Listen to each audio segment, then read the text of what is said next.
time it is. Y'all know what time it is. It's that Talk Shit Tuesday. Yeah.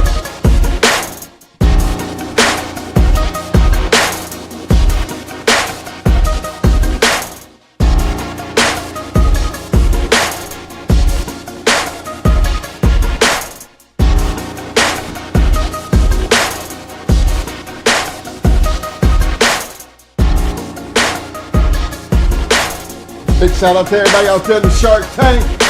Big shout out to everybody out there in the Shark Tank. Y'all don't forget to hit that like button. Don't forget to hit that like button. To all the people out there on the back street, y'all know what time it is.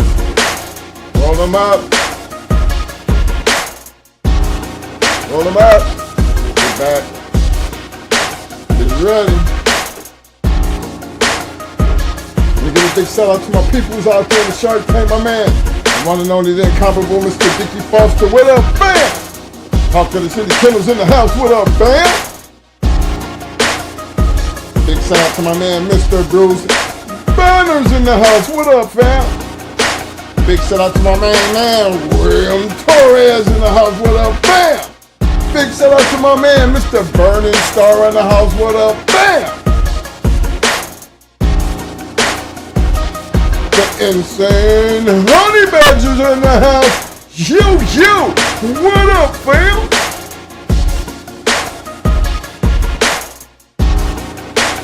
Big shout out to my man, Mr. Derek Lockets in the house. What up, fam? Yo, bite down. Shake that like button. Public service announcement from my man, Double M. Despo's in the house. What up, fam?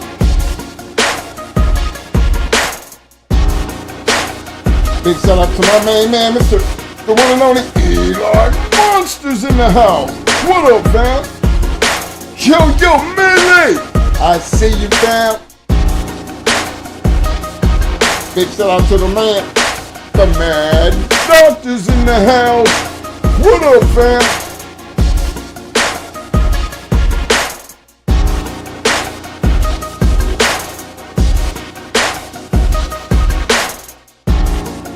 $205 in the house. My man. Ken Sick Yoda in the house. What up, fam? Alongside supporting my man, Mr. David Morris in the house. What up, fam?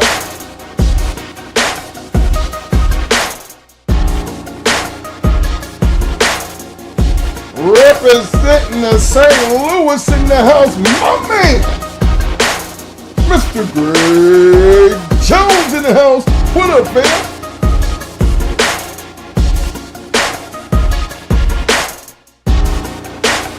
Yo, my man. My brother from another mother, the one and only Mr. Jermaine Hunter in the house. What up, fam? Big shout out to my nephew. I see you, fam. The one and only Gary Gibbons in the house. What up, fam?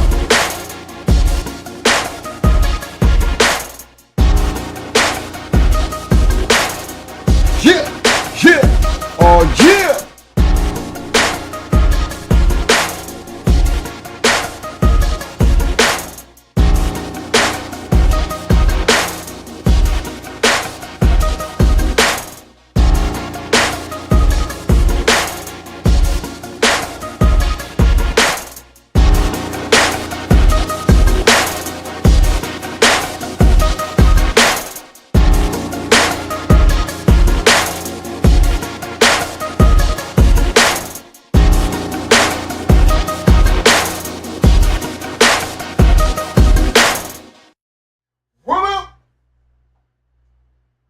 What up?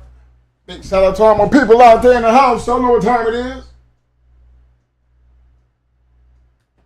Yes, sir. It's Talk Shit Tuesday. What up? Supposed to hear that. What up, everybody? What up? What is up? I appreciate everybody checking in on us and everything. We made it through the storm. Yes, we did. We made it through the storm, but like I told y'all last time y'all seen us, we were still dealing with no electricity. And you know what? Even today, we still lack the ability to have gas. You know, people running out of gas looking for gas. This is unbelievable. Big shout out to all my people out there. Y'all know we had a little rough time here, a little rough situation, but we made it through it. I mean, anything, you know, we wasn't really as bad as everybody else simply because we didn't get the flood up here on our end. But, man, you know, just being without, you know, I had generators. That was a plus. You know, I had a generator. Like I said, I had a generator to back up a generator. But the problem was, y'all, when that storm came through here and dropped them tornadoes, I mean, some of the biggest trees, I just cannot believe some of the biggest trees that was so big, how they was just snatched up out of the ground. They was laying everywhere. So now you can't get down no roads, you know, floods on each end,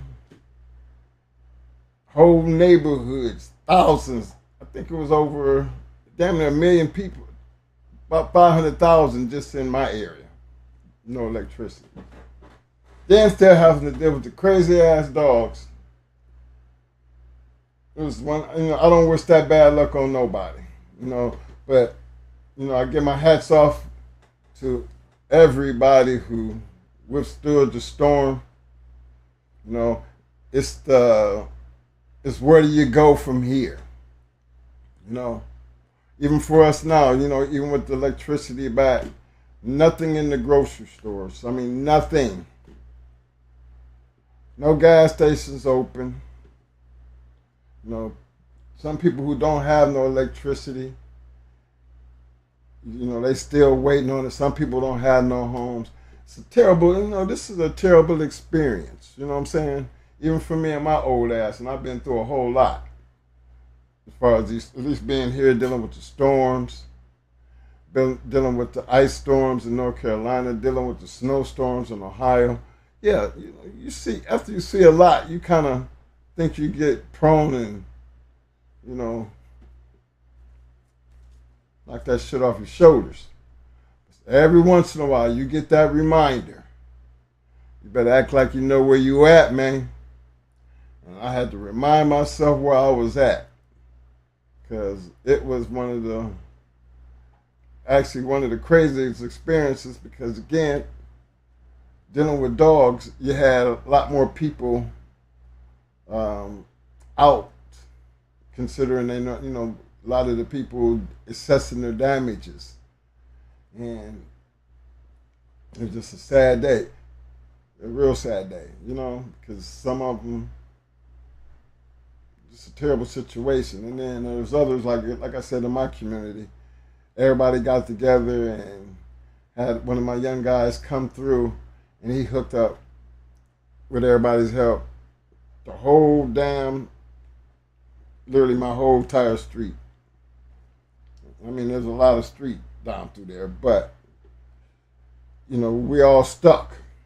If we don't get some of this wood out the damn way and make a passageway. Because remember I told you with a flood on one end and a flood on the other, and everybody just in the middle got all the damages from the trees. So the cleanup process, waiting on the city to come do it, it was like, we don't know when that was going to happen. So while you're waiting on electricity, we just got out there and started cutting up wood and putting everything on the curb, and boom. Sunday afternoon, the damn electricity came on right when I was watching the games too. So that was a plus. Now we got AC again. I didn't know where that next thing of gas was going to come from. I was up like 2:30 in the morning.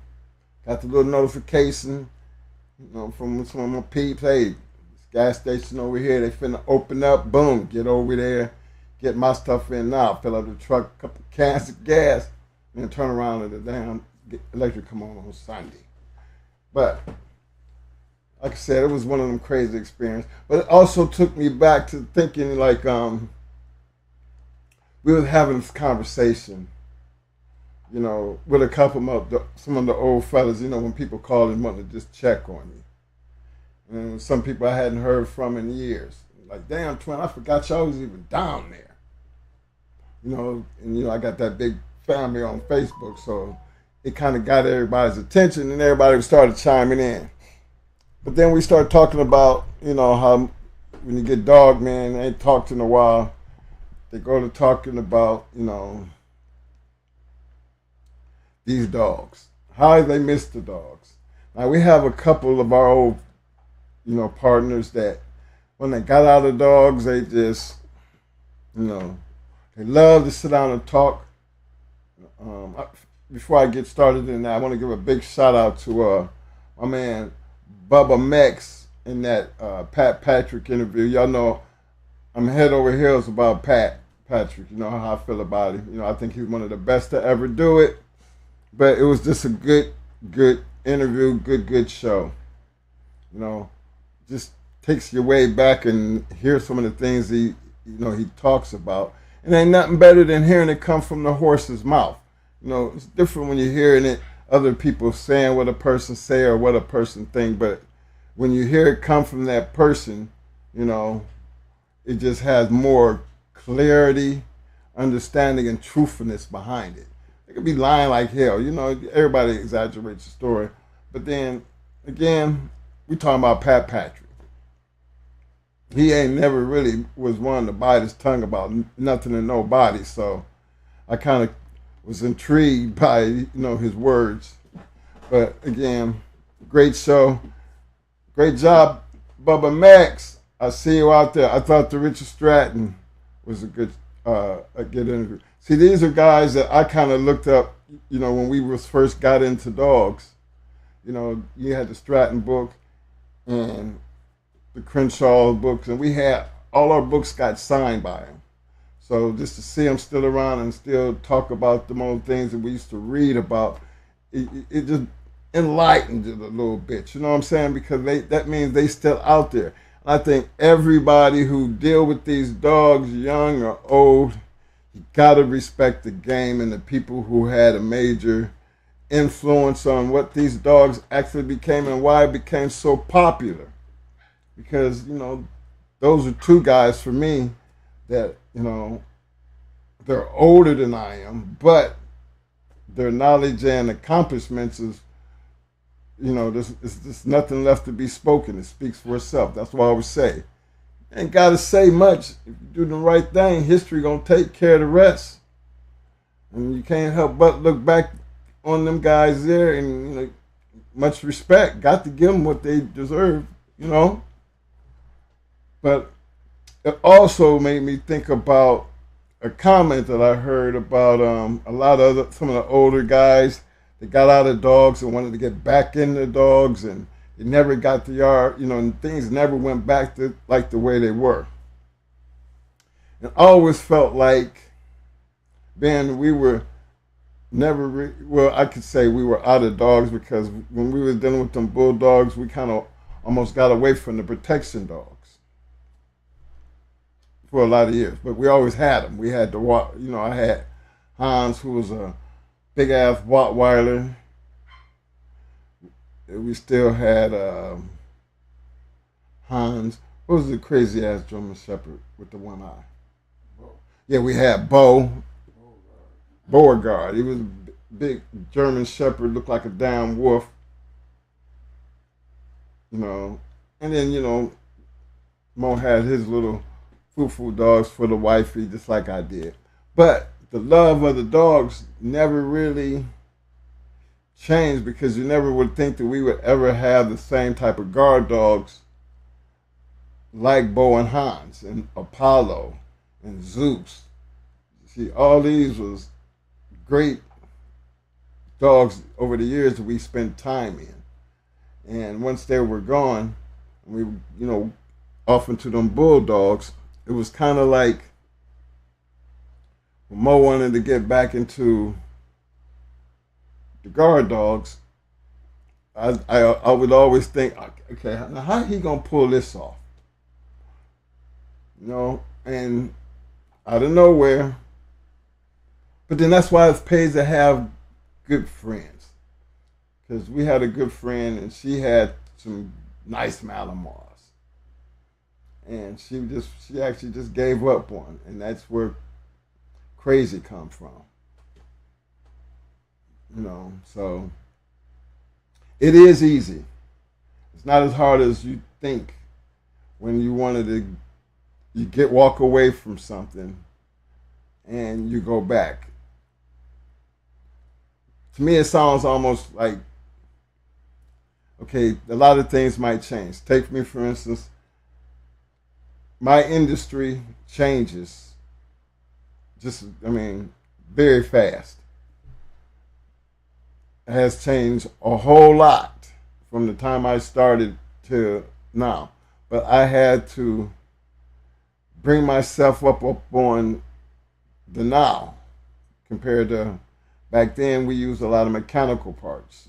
Things were mechanical.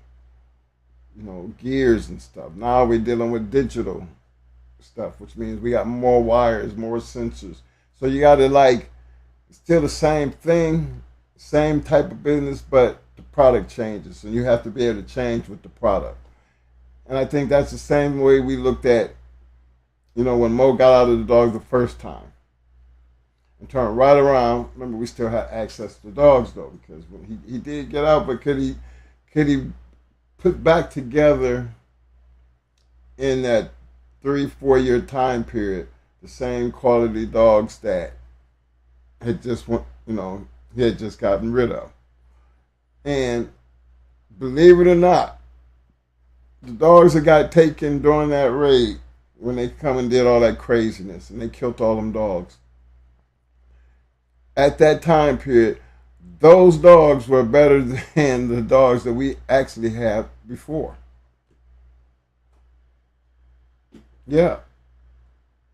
And for Mo, that's holding stuff in high regards, because when you put something together, you always want to put it on a certain level and don't really, and you're judging it hard, especially when you got your name on it. But it was just, I guess, that was something that we learned over the years, that if you keep the right stuff around, remember his kids, my son, you keep the right stuff around, yeah, it didn't seem like it was that hard to get back and produce good dogs. And a lot of them old schoolers, they still out there, but maybe they just, excuse me, maybe they just like the love of the dogs is just never going to change. And I think that's where I call that the aftermath. The aftermath. When it's all said and done, you'll have nothing on the yard. 10, 15 years go by, and all of a sudden you get that itch, and boom, you're back there having dogs on the yard. Probably don't go at it like you used to, because age does make a difference.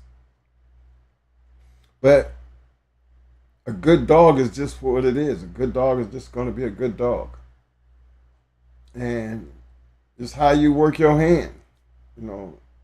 How much you remember. How much, it's like anything. Once I learned how to ride a bike, I never stopped learning how to ride a bike. Same thing with swimming. Once I learned how to swim, I never forgot how to swim. And I feel like being in these dogs, after having, Piper and Buddy for all them years, and then going to a little bitty dog, that was kind of like a big change for me. It was really my wife's dog, but just because this dog was around, I still had to train this dog. I wanted to train this dog to give me something to do, just to make up for the dogs I don't have. So I made her to a little killer, y'all. She got, but that's just, I look at that as something that's in your blood. And the thing is, taking advantage of that, being able to have that kind of quality standard, that regardless of what you messing with, you never let nothing affect the quality and the standards that you set for yourself. Because me, myself, I really believe if I'm going to have a little dog in this house, and I mean, it can't eat for free. So she had to learn to do something. And she is the biggest alert. She's like my private alarm system. Because she can hear things and she don't have no problem of running to the part of the house that if something's in the yard, hell, the dogs can even hear when I pull up. So dogs got great hearing, and I always felt like as she got older, she got better at it. You know, so that means I still had that little training ability about myself, you know what I mean? And I like the work that I put into her and how she do what she do.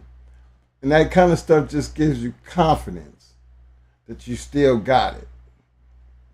And I think that's what helps the younger dog men, because no matter how many times you fall, and we've all been there, you know, we all been there. We all had to start somewhere and go through our trials and tribulations.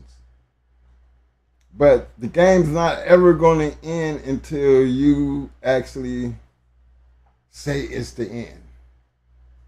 You know, regardless of how many times you had your dogs taken, the thing they can't take from you is your knowledge, your skills. And that is something that when you share with people can be a very good learning tool that helps people become better at what they do. I mean, I got that out of the, you know, listening to the Pat Patrick interview, hearing the things that he was saying, dealing with the dogs the way we dealt with the dogs, you know, that's an old man. So, but you got to kind of trust based on his knowledge of the game, considering, you know, it's not too many people who should be dealing with bulldogs and don't know who Pat Patrick is. You know, it's almost unbelievable to know that you would be dealing with these dogs and wouldn't know certain people. And maybe that's why we so stuck into the historic part of the game, because again, if it don't be for the history of the dogs, we wouldn't have had a goal to reach, because we would have never known what that goal was looking like. We wouldn't know what we were trying to obtain. But you know, nobody sees that coming when you're putting in the work. So your success will always be based off your work. What's your work? Your product, your dogs. So I wanted to talk about that part because the knowledge of these dogs, and I know Mo, he been going in kind of trying to show y'all a breeding program. A breeding program that I swear has lasted well over 30-something plus years. And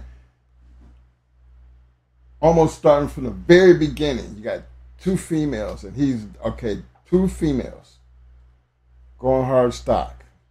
Everything that he builds off them two females, can he reproduce and have the success in his breeding program? Because remember, we didn't buy dogs. Most everything was created through our KP or through us.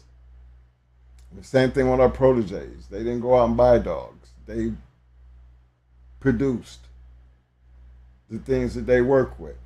So when we get to this age now, that when we just sit back and just have about 3 or 4 of them just hanging around, you're still in that same mind frame of creating and maintaining what makes these dogs special to you. And I think that's the most important part of owning these dogs and setting a direction that you want to move with these dogs, because now it's really not about what everybody else is doing. It's really based on what you're doing. What is your purpose? Where are you trying to go with this? Because one thing we've learned already, and I'm pretty sure this community should already know, papers never makes the dog. The dog makes the papers. See, a good dog will make you want to find out how he bred. If you don't know, you're gonna put in some work because you want to know. You go that extra mile. You see, it's always about that extra with us. You go to that, you put in that extra mile, you put in that extra work to find out what you need, and you put in that extra work to make it just as good as what it took for you to even want to be bothered with the direction you went in. I think we don't spend enough time when we're talking about history when it comes to the aftermath, and I call it the aftermath simply because we don't do the things that we used to do. So what's the aftermath of that history? We sit here and we do a podcast. Based on that podcast, we're trying to sum up all the history and all the knowledge to move it forward. But then you have to look. Well, we're doing just like pretty much everybody else out here talk about it. But can you actually do it again? And I always felt like, yeah, that has never ever been a problem based on things that we have done in our lifetime. I still mess with music. And, don't do it on the level that I used to. But I can still do it. I don't put forth the time. But when you're dealing with these dogs demand the time. Whether it be the guard dogs or it just be these crazy ass pit bulls that's chewing up everything around the house, tearing up the kennel cages, all kind of, just total madness. Yes, so why do you want to go back to that? Well, a lot of us just do it simply because you want to be able to just maintain something that you created and you want to leave that mark behind. I don't think when Pat was doing what he was doing that he was looking to be in the position that he wound up in. I don't think Floyd did. I don't think Maurice, I don't think none of them was really looking in the future as, quote, the godfathers of the game. And as time goes on, you will notice a lot of your friends do change. A lot of the people that we talk about, some of them have, they've moved on. But that time gonna come to where, there is already a format sitting there. We see the greats and some of the old friends and how that part works, and you're gonna fall into that situation, and how much of that, the ones that are gone, how much did they really leave behind? Was nobody there to tell their story, kind of, And I think that's one of the reasons why, Mo got intrigued to do what he do when it came to this show, but also one of the reasons why we brought them two bitches back home. Why? Well, at our age, this might be that last hoorah, that you just, I don't know. I always felt like, can my kids do it? Can little Gibby, that's my nephew out there. He kind of knows what it's like because he was just a little kid. He's a grown ass man with his own kids and still have that love of the dogs. But in the same process, he watches us get older. Same with our proteges. They've watched us get older. are they going to have that same drive and that same willingness to produce good dogs? Well, only time will tell, because even them never have any idea of what the future is going to hold. That's why it's always important to put your best foot forward with the understanding that your success is always going to be determined in the amount of work that you put in. Because you have no idea what future's got waiting for you. So it's important that y'all take these conversations in this community and understand that all of us, even listening to the stories and all the guys that we brought on, y'all have to remember, all of us had something in common. We had friendships and relationships with each other. All of us had some type of bidding with other dogmen. So it doesn't make sense to go around for me to see people bashing other people when your best success going to be coming from the relationship that you definitely have with other people. You won't see it at that moment. Might see it later down the line. Like it's for us, later down the line. You know what I mean? You look back on all these great dog men that you've been in the presence and got all this information, and never thought that they would come that when you would sit back and look at them same people, it's totally different based off of what the future had in hold, where you've lived long enough to say, those were great dog men. And you respect that. And I think that's the biggest part of the success that came with a lot of the dog things that was done. Now, a lot of them, even for us, you have your friends, and over these dogs, you and your friends will fall out. Because success is like success in any other business. People change. Success does change people. But the dogs don't change. And that's the key factor in what makes a great dog man in my eyes. I feel like that you need to have that community to appreciate the work that you put in, and let your work speak for itself. The friendship part, business partners don't last forever. Some do, some don't. But the majority, they don't. Why? Success. But that's just part of this game, fellas.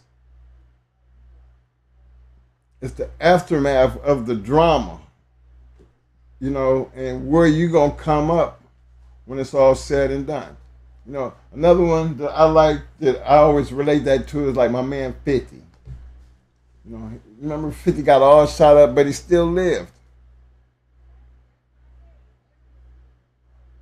Through that whole process, and you think about what you see in this young man, and from that point to his success now. That's how success works. Just being honest with you. A whole along the way, I never wanted to have a big company like my dad. Never. I said, no way in the heck I'm going to do that. Growing up with it as a kid, putting in all that work, I got mine.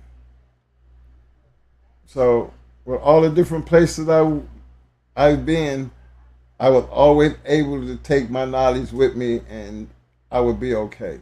But never wanted to take it to that level, because I spent most of my life doing it.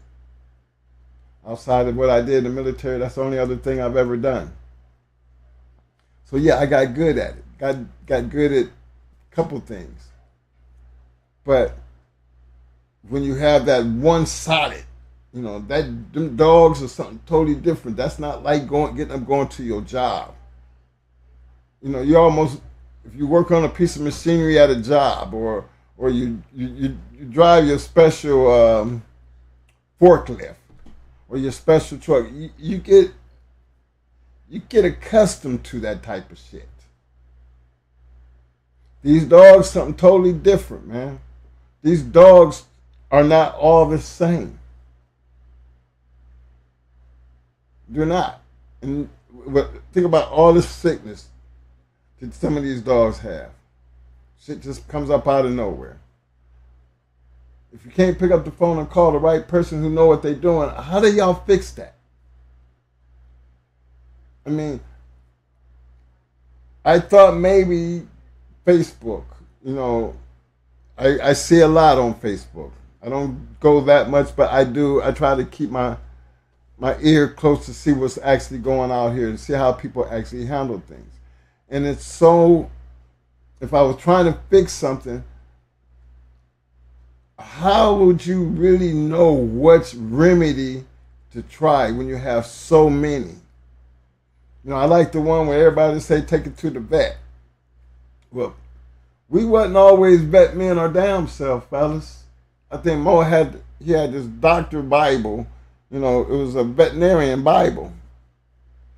And it pretty much had all the information. Mo used to work with a vet, had a vet tech and a vet. And he pretty much became his own vet. That's why we pretty much do everything as far as these dogs are concerned. I mean, if you got that many dogs, you better have the type of knowledge to know what to do and be able to handle any and everything that comes with it. Not everybody has that ability to put in the work that you put in. That's why you can only depend on the people who are willing to give you the knowledge, and then once you get the knowledge, what you do with it. Sometimes some of the things will work, and then you put that into your knowledge folder. Sometimes things don't work, you got to kick it out your knowledge folder. But again, it's the man doing the work, not the dog. You see, that's where my success always felt like it's going to lie when I talk to people about, if you was out of dog 30, 40 years, could you come back and do the same thing? I always felt like you could. Because what's going to change your standards? What's going to change your formula? Some things are just meant to be what they are when it comes to you, the person. You know what I mean? You put your hat on, you wear your shoes. I mean, there's certain things that you're going to always do when you become a master of what you do. Regardless of how they change that equipment out there, what they throw extra in there, as 40, 50 plus years that I've been dealing with this industry, there have been major changes, and I have adapted to all those changes and never went to a trade school. Never.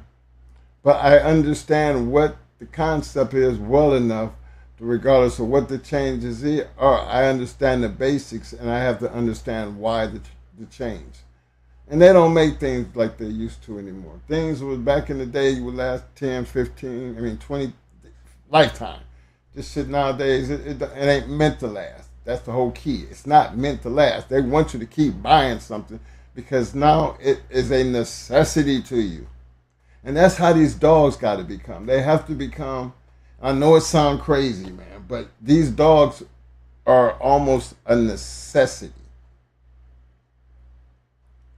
for these real bulldog men. Something like you gotta have this, and it's gotta be like this, it's gotta be right type of shit. You know what I'm saying? After all these years, Mo is still that same guy. If you're gonna have it, this is what it's gotta be. This is what it's gotta do. This is what, this is my work. Remember how I feel about work. In the end, his success was going to always be based off of his work. And it does work, gentlemen. It does work. My thing is, with all the modern technology that we have today, the communications and, be able to take a picture to see what you're working with, I always felt like if the right people were doing the right things, when they start talking about the right things to do with these dogs, we would have more of a direction of what the right thing looked like when it came to these dogs. See, that's the part that I still hold. You know, I sit back because I know it's possible. But the community ain't big enough and tight enough to pull it off. You know, not to the degree that it's going to change the mindset. The mindset is going to always be what it is simply because we haven't done enough to change the mindset. We're still going to be grading these dogs a certain type of way. We're going to be looking at them a certain type of way. And I think that's fine. It's just you have to be able to take that and make that work on a different platform. So always open to help that situation by talking about it, because I understand, I hear the conversations, I like the energy, but talking ain't never really ever got anything done. You know, so take you back to the part to where, okay, as history will show you, you know, these things have been able to succeed many, many years when it came to these American Pit Bull Terriers. We have generations and generations and generations and generations of these dogs. We have a history, which means they still have a future. Problem is, what's going to be the next Pat Patrick? Who's going to be the next Floyd Boudreaux? You know, who's the next Maurice Carver, Earl Tudor? As time will show you, there are a whole lot of different names. I mean, we show you all and we talk about, and if you're watching enough of these shows, you're going to hear a lot of great dogs and a lot of great dog men's names that's not heard of by everyone. The key factor is the ones that everybody already, you know, that you can just, like Crenshaw, Floyd. Those are names that, you know, everybody knows some names. It's like when I was listening to Pat talk about some of the other guys that I knew, that some of my people knew, you know, as we were growing up, and like James Edwards and Kimsey and old man Abernathy and the Jackson.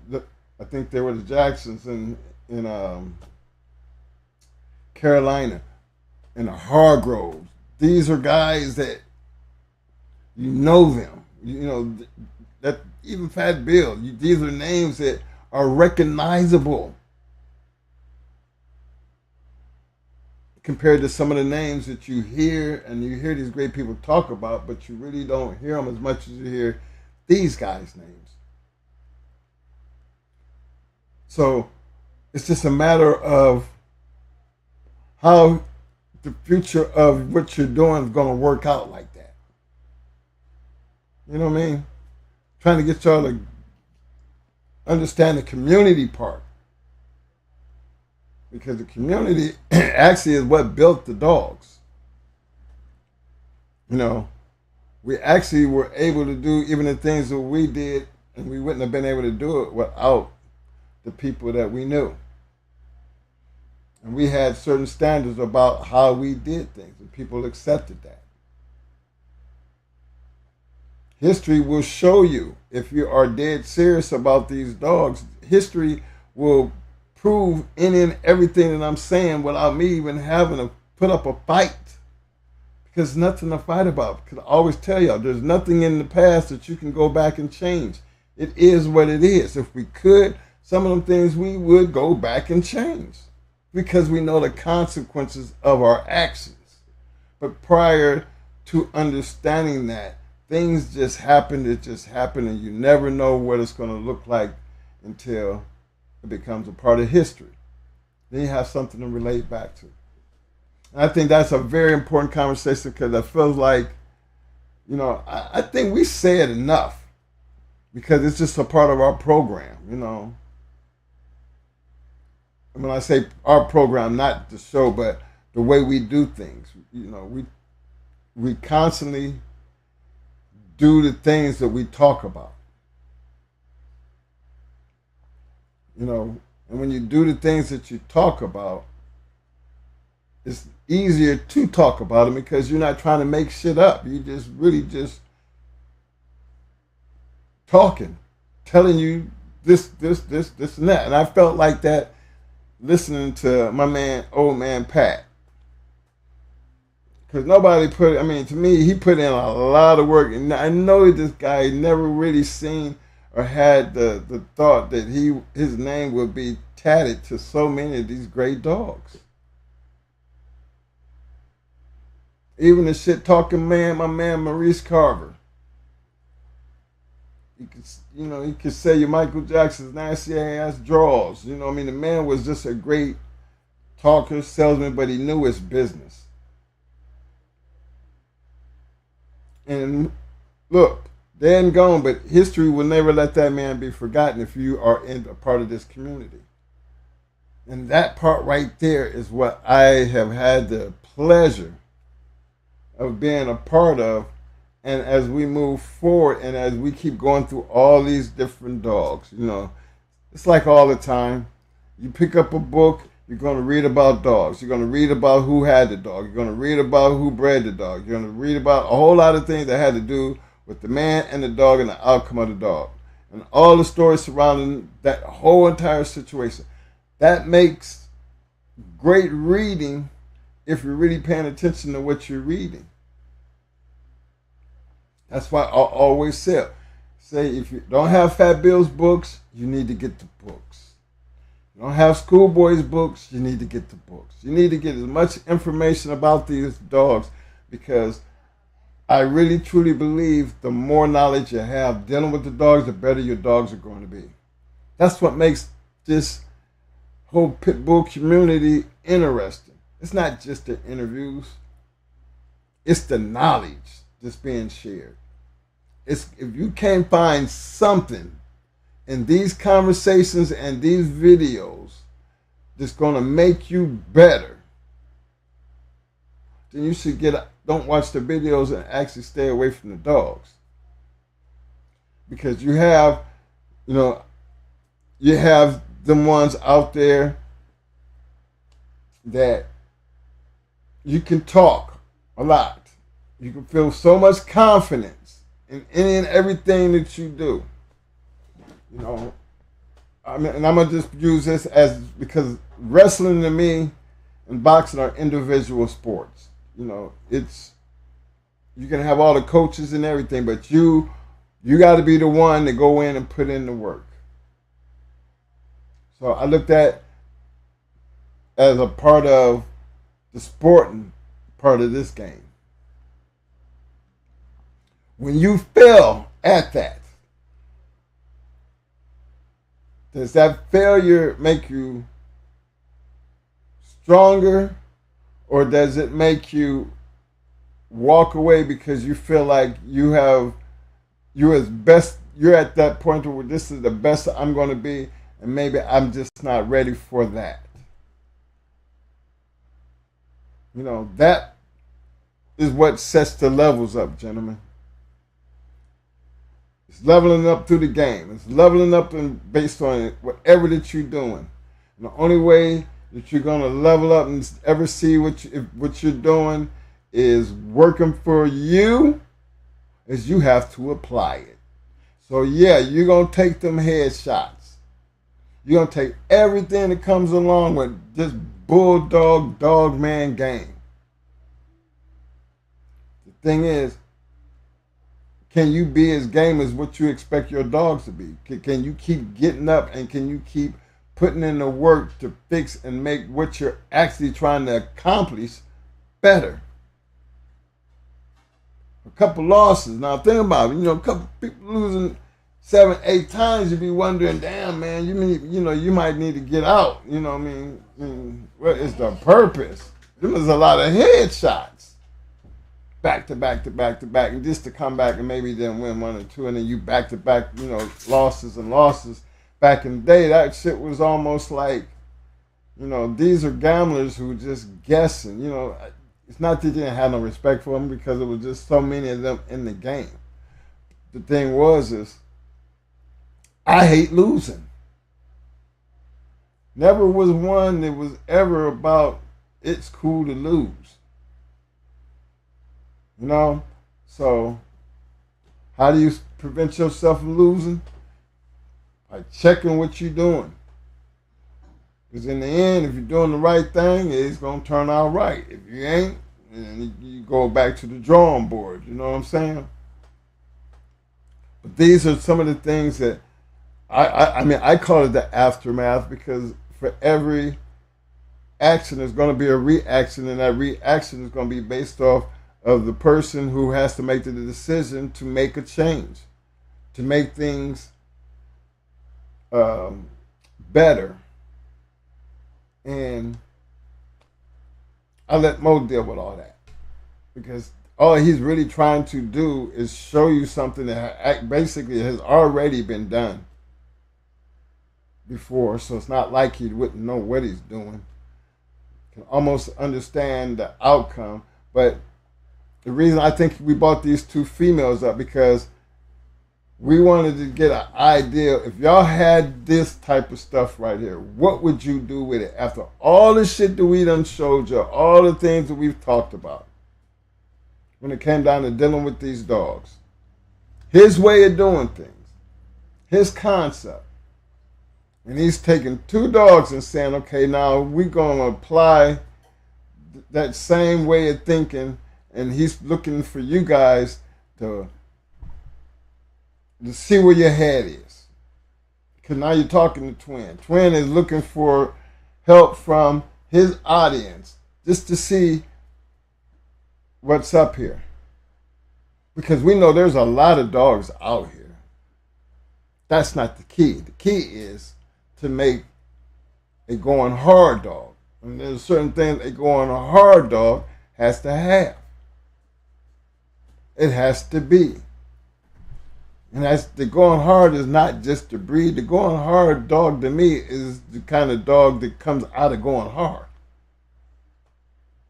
Because you never really hear about the ones that didn't make it. You try to only hear about the ones that do make it.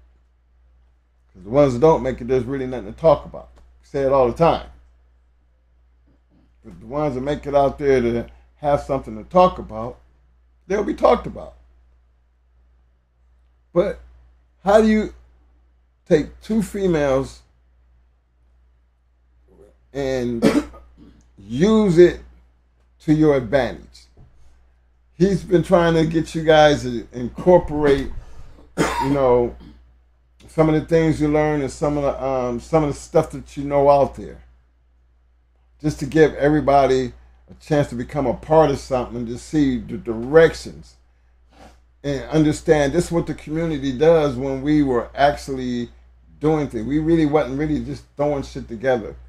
I mean, I can understand why Carver and them was like they was, because they was just throwing shit together, but they was putting their dogs in the right people's hands.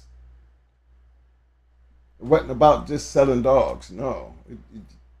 We're not trying to sell dogs. So I think this was the perfect time, especially being, our time is getting short here, to actually put this ideal to the test.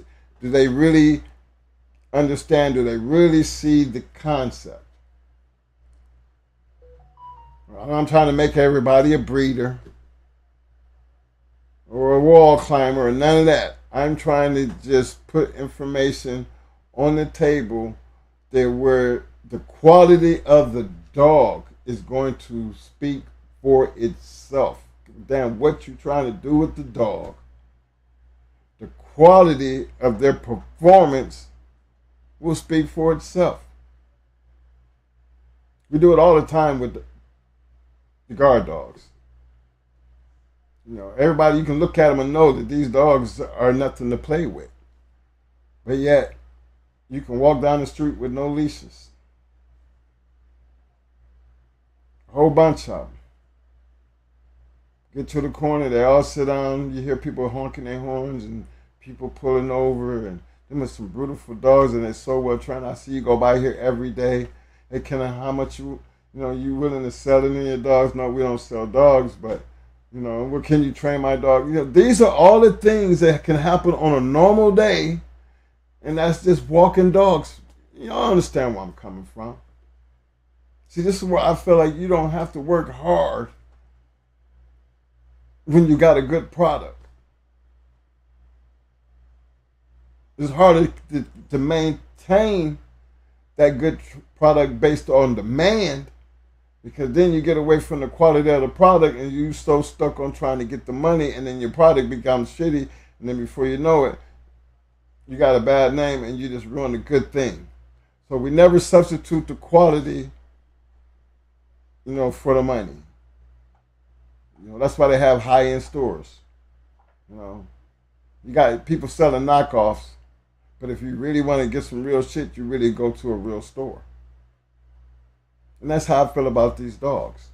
And I think that's the point we're trying to make in talking about. You got two good females. This is down off. We know these dogs. Put it like that. Just say we know the dogs. Like starting all over again. With all the guys out here who have all these different breedings and understanding the concept.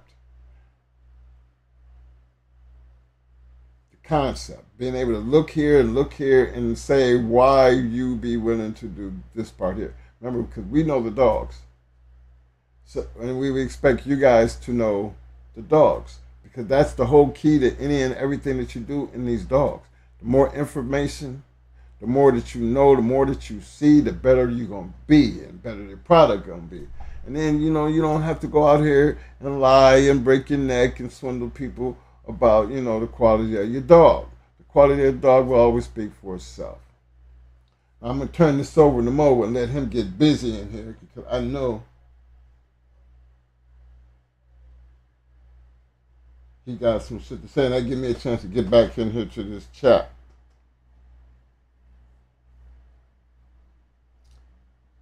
Yeah. You ready, Mo? Not really. It's 10 o'clock, man. I got my hour in. Appreciate everybody coming out, showing up. Get my man Mo in the house, and he gonna work it from here. Hopefully he don't make this a long night, but it all depends on how he get. You know how he get.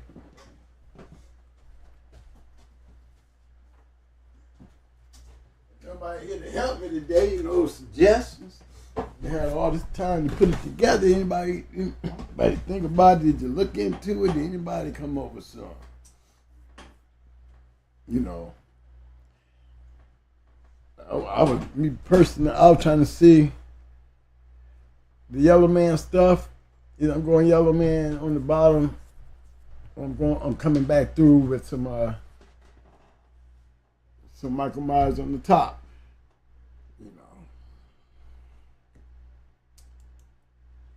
I like to say I like both top and bottom, but I'm going to be more encouraged on the bottom because I know what the bottom was up to. You know, the mama, Honey, was a bad bitch. Basically. Oh, you got all of them lined up there. Mm-hmm. As y'all couldn't remember, I showed my hand. You know what I'm saying? I did show my hand. You know, some quick reviews. Let's see, we do some quick reviews. That's one of them.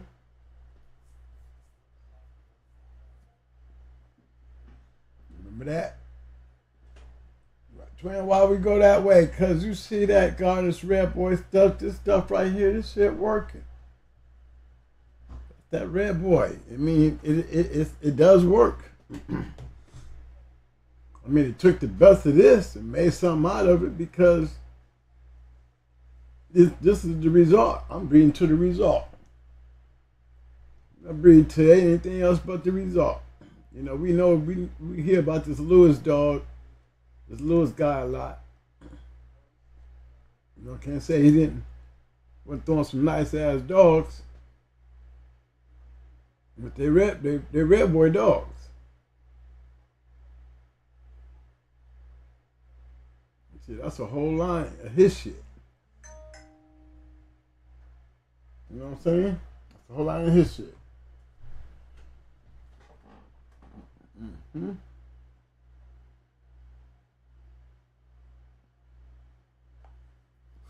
So that was one of them.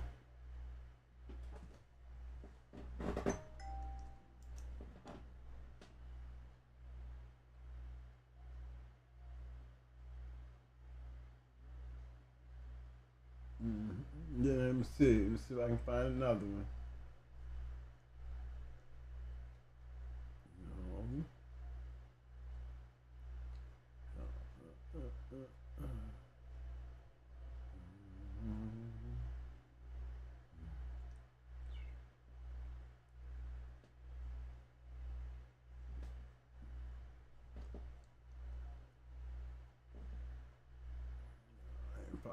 That's the bottom of the female. All that weird stuff down there, you see it. But it's just barely built off of this dog right here. It's really him. You know, this is the out right here. So it's mainly him.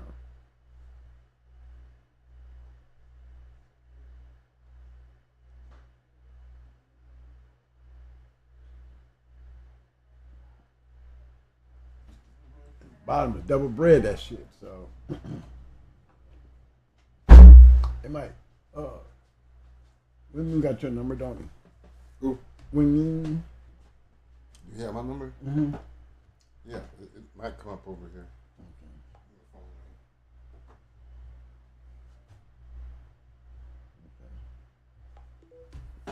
You see, that's where I was going. You see that touch of boils there, but what's that? This Queenie shit. I hear you, Milestone. Milestone said, "Nah, Mike, you can't put that on Mo. You be making it a long night. Come on, man. Okay. I only get an hour. I usually get 10 minutes. Come on, man." Tell him again.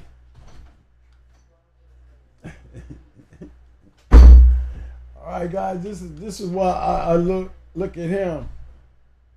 You know, even though you're dealing with stuff like this right here, I'm dealing with this double bred.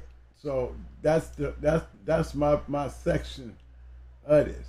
This is really a 50-50. Jump in and jump out right here. Because all this bottom, see, that's the bottom.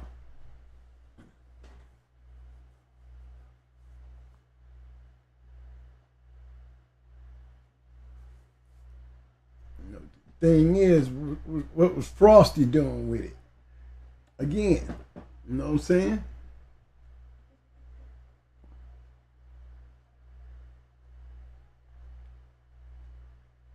And he got all the right stuff there. Yes, he does. But Frosty, what was he doing?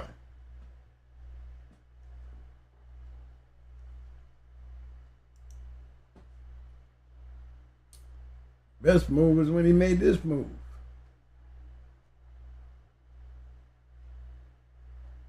Because it's really a 50-50. So you're going to get some match dogs out of that. Because the mama was definitely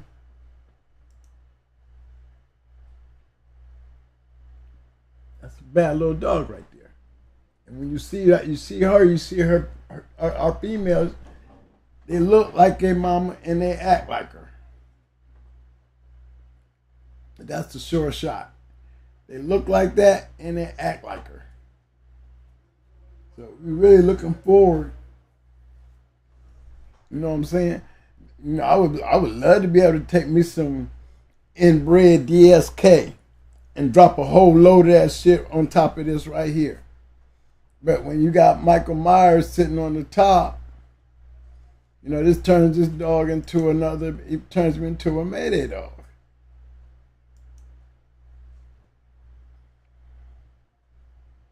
See, that puts all this right here, right along with all this down here.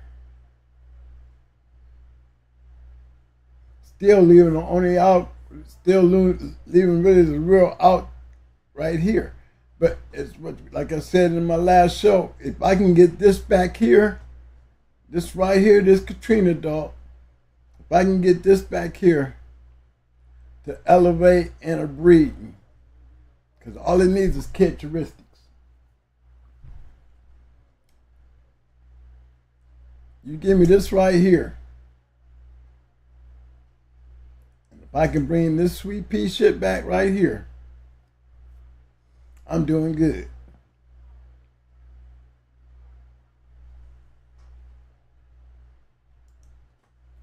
I would breed my shit to a mad dog. See, Queenie,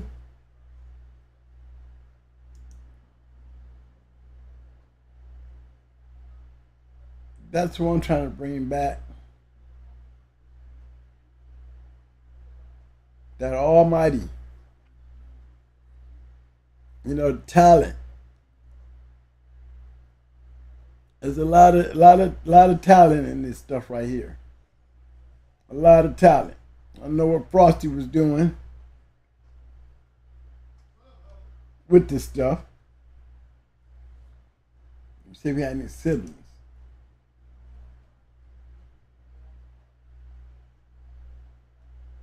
Okay, you had siblings. But you can tell, you can see this dude made these breeds himself. At home barber.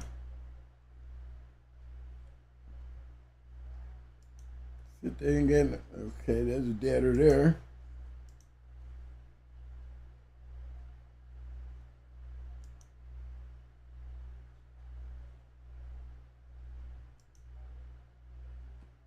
Another dadder there.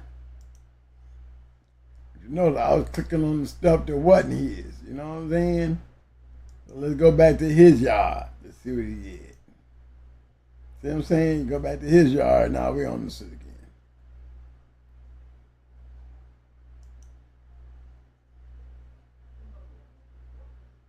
And you can tell from this breeding here,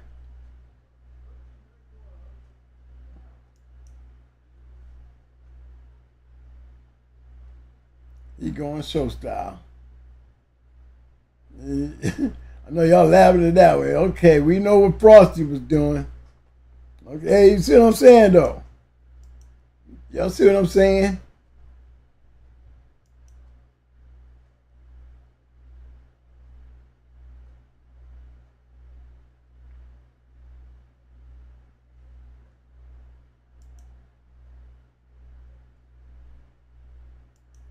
See, he just took that shit and just went totally other way.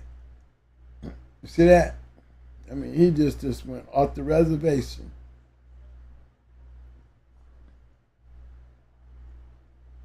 See, that's that kind of stuff right there I be talking about. You know, where you just, it starts off good, because this started off good.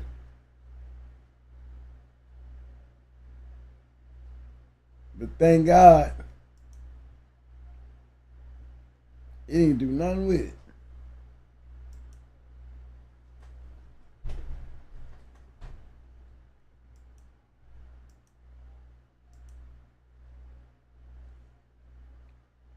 See, so we dealing with a whole lot of Mayday in this dog. I mean, it's all the way down to here.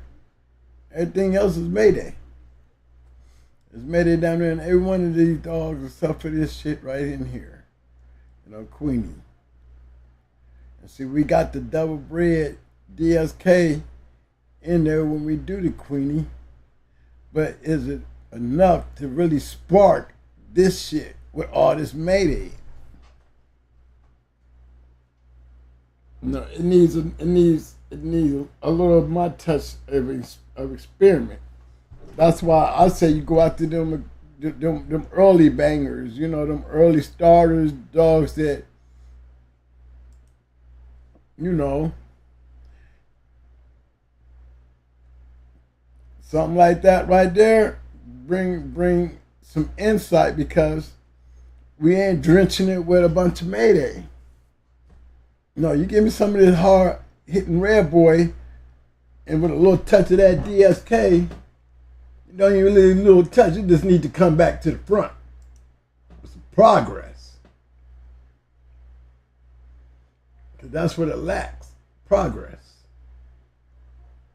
If y'all know what I mean. I know I did a couple of these before. You remember that? Have so many other ones up there. But you know, when we're doing the research,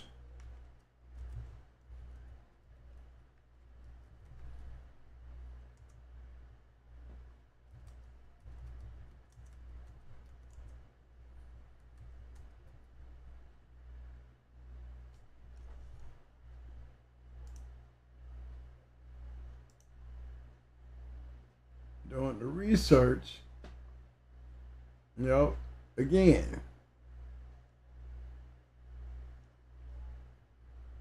yeah, he's on my list.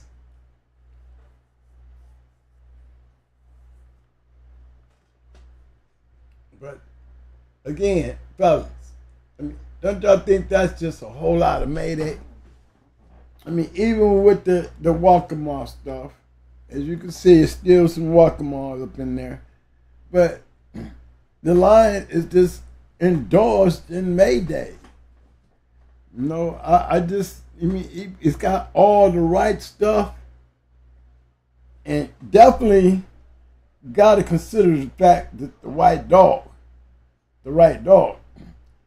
My thing is, you know how I'm about being a fan of those black dogs. Does it make a difference? Not really. Because that's a good dog. The question is, you know, can he produce? Got the forefront, but it's a tester. You know, I've always been, like I said, you give me the dogs on the ROM list, and you're gonna get some flexibility. This is not that strong of that type of list. Yeah, we're gonna have Luke Kane. You know, we have Barracuda. You know, we have the Mayday. Okay, but you know, my thing is, again, I just have a problem with this being a maintaining of a dog that you want to produce.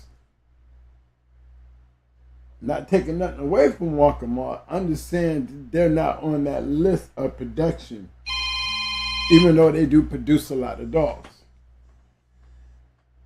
Hey, Mike. Hey, what's up, man? It's me and them. I don't got no speaker or nothing here. Hey, what's up, fam? All right, my dude. Oh, okay. We got Windmoon calling in, fan. Hold on. Hey, nothing, man. Here, look. No, let me hook it up. Yeah, we hooking it up right now. Hold on, man. Hey, we got Windmoon in the house, fellas. We're gonna Mike gonna set it up. But while he doing that, you know, I'm gonna take this back and so we can cap this on off. You know. So when I do my analysis, you know, at first look, yeah, you know, if really first look, he's my best look. But I just showed you two, and don't forget old Cassie over there. Don't forget Casanova. You sure ghetto?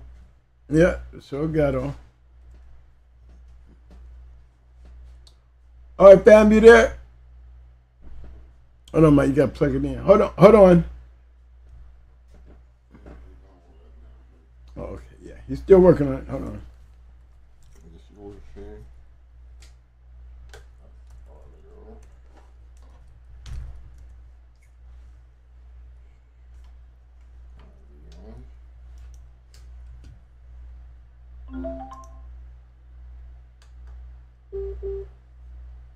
You gotta turn it up.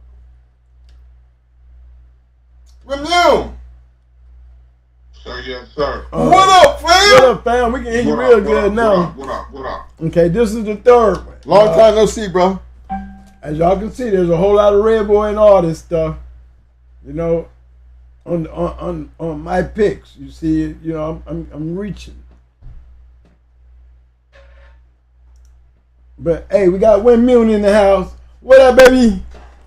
What up, OJ? How you feeling tonight? I'm feeling all right, man.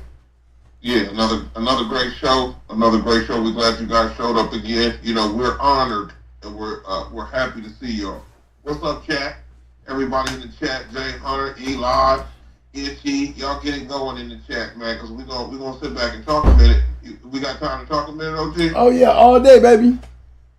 Okay. Yes, sir. Okay. Yes, sir. You know, now we already talked earlier about what we was gonna talk about, but we gonna swing in a certain way because we on the bus. Okay. You know, right, exactly. We want to respect everybody's lifestyle because we on the bus. You know, but y'all know first of all, follow the disclaimer when we on the bus. Yeah, we out here. We out here now. Okay, if you ain't got the video glasses on, your night vision is all right. You got left. This was required. Sit right here next to me. You know? So first of all, we're gonna start it out like this. If you don't really know who I am, and you really don't know my dogs, good, because you shouldn't, because that means you guys ain't been in a certain circuit, and you guys ain't been really doing nothing. Just like OG said, he's looking for dogs that continue progress. So a lot of progress that has been continued shouldn't come upstairs. And right now we're upstairs on the bus. But I want you guys to know that when you do come downstairs, we'll know that your dogs are progressing. We'll know that you are progressing because it takes a certain male and female to be involved with this situation. Okay? So this situation tonight, we're going to just talk about the bond with the dogs and the integrity of partnership. Okay? The bond with the dogs and the integrity of partnership. We have a lot of dogs on the ground. I'm talking about all y'all in the chat, all y'all that ain't in the chat, and everybody on the back street. There's a lot of dogs on the ground. But what ends up happening is people don't touch bases because maybe we can't feel something, you know, maybe it don't look right, maybe we don't, you know, whatever it is, some people never lock in and kind of tie up and make even better dogs. Well, tonight, we're going to do a little something different about how we deal with each other. Right now, Mr. Garcia can contest to this because we talked to him about 7 camps that we all got together and said, you know what, we're going to watch out for the integrity of each other and our dogs.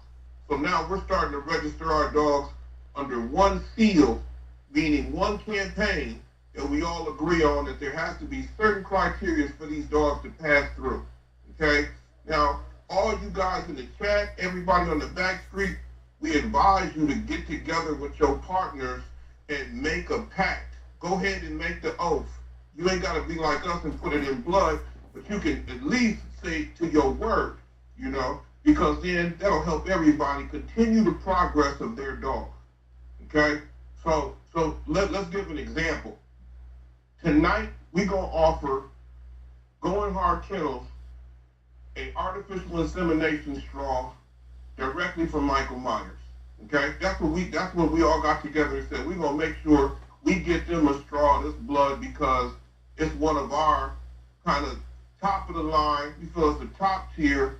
They ran the blood back in the day, and we want to make sure that we progress this blood into females that we know, other camps that have put in that work, they get across. So Mike and Mo, we want to make sure that you guys know we'll present you guys with a mic straw, you know. We'll talk about the deals and the details later, but we want the world to see how this is how you guys can filter progress through other camps and make better dogs, okay? So with that said, you know, it comes down to, I'm going to go left right here. It even comes down to Arrowhead. I want you guys to know Arrowhead got some of the best looking blood on the planet to me. It behooves me. It's crazy that somebody hasn't kind of put a little money into Arrowhead and said, hey man, let me get you some new kennels. what you need some, you need some new leashes, you need some whatever, because we really wanted to give a shout out to Arrowhead. His dogs have had, they have a great track record.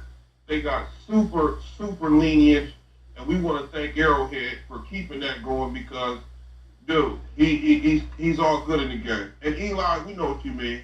We know what you mean. But see, everybody gets to be who they are in the game. Everybody gets to do what they want to do in the game. Everybody gets to use their dogs and utilize their traits and whatever the way they want to. And we believe in that. Somebody might not want to have no losers on their yard. Some people want to make a loser a winner. Some people want to breed a loser because that sucker might make winners. So, when we're on the bus, we want to make sure we respect their catalog. Let's just say it's their catalog, how many dogs they run in the blood, and what they further kind of continue. Now, we're going to take another shot. We want to make sure that we all come to an agreement on being fucking quiet, okay? Y'all got to respect people's privacy. Y'all got to respect how people run their lives. If somebody don't tell you to go out and tell somebody about something, don't do that. Just be respectful. You know what I'm saying? If you're a loudmouth and you're a right, well, expect some motherfucking heat to come your way. Excuse my language. But expect some heat to come your way if you think you're going to talk crazy and do all this other stuff. See, the game goes deeper than the dogs. Remember that. We're all men. So when a man want to step up chest to chest, that's even better because some of us, that's the way we want to get it done anyway. Because, they say, are you game as your dogs are? Because some people are just as game as their dogs are. Okay? Another thing, we also want to make sure, GHK, you guys know we want to send some collars to you. We want you guys to sign them. You know what I'm saying? We're going to send some of our T-shirts. We want you to sign them. We want you guys to know that you guys giving your life here on the internet gave us more life to keep going. Because when you really doing something, you ain't got time to sit around and talk about it. When you really doing something, you ain't got time to go behind somebody's back talking crazy or even down another man's business. Stay in your business. Mm-hmm. Handle your business. Okay? So that's just a part of this situation we're talking about, integrity, and with our homies and everybody that we want to be involved with this game. Another thing we want to talk about before I get out of here is we got to make sure that we make this channel one of the only channels that allowed us to come up and talk to some real game men, some real game men in life. It takes a lot for somebody to understand who these two men are. And a lot of us, we see this YouTube and we see these channels and people are talking and they're doing this, but who's got their credentials, who's got the backing, and who's got the proof of experience firsthand more than these two men right here in my life? I'm just talking about people I know for certain. So when it comes down to it, there's only 3 real dog families in my life, and that's the Garrett, that's Mr. GHK, that's the Going Heart, and then that's Mr. Garcia. Those are the 3 that I've confided in. And I know that they're here for you guys. They've been here for you guys. Mr. Garcia, go over and check his channel out. Start registering your dogs with him. Make a new change that'll change the course of these dogs. We want to make sure that we're in the history too. We're going down in history too. Dickie Foster, we're going down in history with you, baby. You know what I'm saying? You've been here for the ride. There's a lot of people that's been along for the ride. But we want you to also know there's a lot of work being done up under the pavement, down in the sewers, with the with the night vision on, Mm-hmm. And it's always gonna be like that. Ain't nothing gonna stop. Ain't nobody gonna stop nobody. They might slow somebody up, but believe me, it's like an infinite army. This dog is like an infinite army. You might knock down 100, but there's 3,000 of them on the other side. So good luck trying to stop anything, And the last thing I want to say is to people who owe people stuff. Okay, and this is coming from the heart. If you owe somebody something, for one, be honest and say, I don't even really know you. I didn't even know your plan. I don't even know why I even got into the business with you. Because once you deal with somebody and you take over some kind of level of responsibility with somebody, you got to take the good with the bad with them too. And some people don't like to take the good and the bad with the people they jump into the pit with, but you got to. When you jump in the pit, you got to take the good and the bad. The losers count too. You know, the losers count too. So let's all make sure that when we on here listening to these GHK shows, and when we over there with Mr. Garcia, we know that these men are giving us their lives. They're giving us their lives. They're giving us their input on where and what they did, how they did it, why they did it. You know, and some of the times, who they did it with. But from now out, we want to just make sure everybody gets this real work. Okay? Get this real work. And GHK done gave y'all real work. So everybody get to work, you know. That's all we gotta say for right now. Yo, we gonna keep it G-rated. You know how we do, OG. I got questions. Can I ask some questions? Go for it. Number one, I really do appreciate the offer of the Michael Myers sperm. You know what I'm saying? I mean, yes, really sir. caught me off guard with that one, but yeah, I'm very happy to hear you say that, because you just added another dog to my list. Now I'm adding Michael Myers to the list. Okay, I got him up on the screen. Okay, so a vial of Michael Myers is, you know, it would be my fundamental choice of preference, you know, but my question would be, how y'all get straws on Michael Myers? Can I ask that question? So that means I ain't got to go to Buck City to get any Michael Myers? Is that what you're telling me? Y'all got some Michael Myers stuff on there?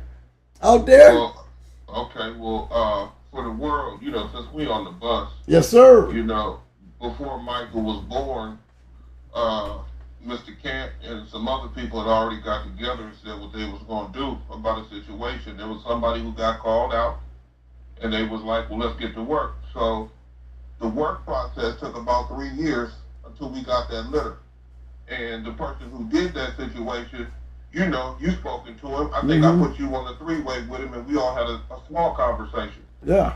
You know, but what happened was my family decided that things had got serious. Some people had made some accidents. We even lost somebody over all this, and we also lost a child over this. So when somebody want to get in this dog world and they think they competing and they think they doing something, remember, hell comes with this shit too. You know, if you really got something good, and when you really got something good, you got a bunch of haters that's scared to face you in that box and scared to tell the truth because you guys ain't allowed down there in the situation when it's going to go down. So we pulled the sperm way before Mike left the first yard. And let's be honest, Mike hit 4 or 5 yards just because of how good he acted. You know, so let's all be honest.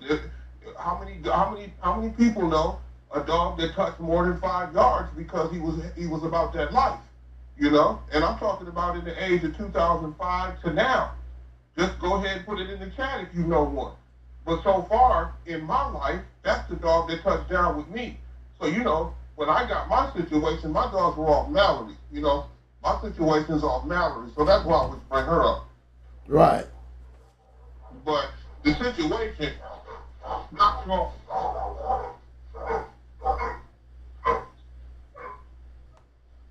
The situation got sticky when it was time for people to pay up. Okay, now we can go there about who didn't pay and all that other stuff and all that, but that's not the point. The point is the course of action. Most of that Mike straws that we did should have never went anywhere. We had problems with the fertility vet. I don't think you guys know how they treat certain people. You know, when you go in there with certain dogs, they don't want to really handle their business, but in a court of law, they kind of have to help you. They can't deny service unless it's a private veterinarian. And we made sure that we went a certain route so we wouldn't be denied. You know, the straws that were first pulled are all held at a certain place. maybe that place is 6 blocks away from my house. You know what I'm saying? And maybe who's got to sign off on them don't want to sign nobody's straws off because ain't nobody paid the bill. You know? And I'm not going to sit here and say who did right and who did wrong, but this is the time and this is the year that everybody should say, hey, look, let's get back on that path again and get back to work. Now, we know, and I'm just going to say it, we know there's a lot of situations around this dog that, maybe they're true, maybe they're not. But what is happening is we're distributing the straws we got, the dogs we got off the mic situation, we at work, and it's time to go to work if you want to jump in the pool. And we want to make sure you got something out the pool, OG. That's good. That's true. So, now, the person that we're talking about, right? Oh, did I lose him? Wait, say it again. Oh, okay. The person that we talked about is they the ones that can give us a story about Mike, you know, because, you know, we hear a lot of people asking, you know, Buck about him, and, you know, he really didn't know much about the dog. You know, he might have had it, but he didn't know much. Now, from my understanding, a lot of people think Michael Myers was a 3-time winner. But is he a 3-time winner? In my world, he's actually a 4-time winner. There you because go. I think forfeits are a loss. I don't care what nobody say. If you get forfeit, that's a loss to me. Right? Yeah. If somebody sent you the money, you know what I'm saying? I don't know how people do forfeits, but if my dog show up, weigh in and everything else, well, what's going to happen? What's going to happen if the other person don't show up? Oh, yeah. You know, they got to pay that forfeit. Okay. Now, does the match have to go? Yeah. That's the question. Does the match have to happen? No. Okay. So let's all stop the madness on who knows the rules and who don't. You know, let's stop all that madness right there. Ain't nobody trying to claim nothing that ain't done to you. Matter of fact, what's so crazy is nobody wants no part of his offspring. So it's funny how somebody will say he ain't this and he ain't that, but we done already set that tone where who else is out here that wants some of his children? Who else out here wants some of his offspring? Because it's not like anybody's hiding anything. You know, it's not like anybody's in a place where, you know, they ain't got bail money. They ain't got lawyers. This already done happened to us before. You know what I mean? So when you on the bus, don't act like you ain't prepared to take the consequences, because there are consequences. So let's all be fair and know the rules of how this game really works. So let's even go a little further, and let's say he did have a fourth. Let's say he did have a fourth, and that person ain't here no more. But his people are, and they don't want to say nothing. Why? Because they're selling you guys them garbage-ass dogs that lost. And they're under somebody else, and they done fudged papers, and they done did this, and they done did that. See, the dog game, you guys, is more than what you think it is when you're really not a part of it. You have to become a crook. And some people have become crooks. But that crook shit don't work over here. This is motherfucking American bloodstock bulldogs over here, and we get it serving. You know what I'm saying? And we ain't stopping for nothing. We gonna keep making great dogs, and we gonna keep sticking our chest out, chest to chest, camp for camp, and this is what it is. But don't down another camp unless you ready to stand across from them. Don't down another dog unless you think you can take some of his children out. Don't down a podcast or get on a podcast talking stories, because those stories will catch up to you, and then people will find out is you gonna bring your dog. So, you know, and I always tell people, my shit's off the Luther, you know, I went the Mallory route, even you know, I had problems with people. But then all of a sudden when they come sit to find out the situation, they leave happy, they leave in a better light. They probably leave with some better dogs. I got some double, triple inbred right now, my shit on the ground right now. 2 sister siblings, babies, made babies. You know what I'm saying? And we're going to run that. We're going to find out what they do. But we're going to do it in the right manner. We're going to do it with respect. We're going to do it with caution. And we're going to do it in the right situations where everybody gets better dogs.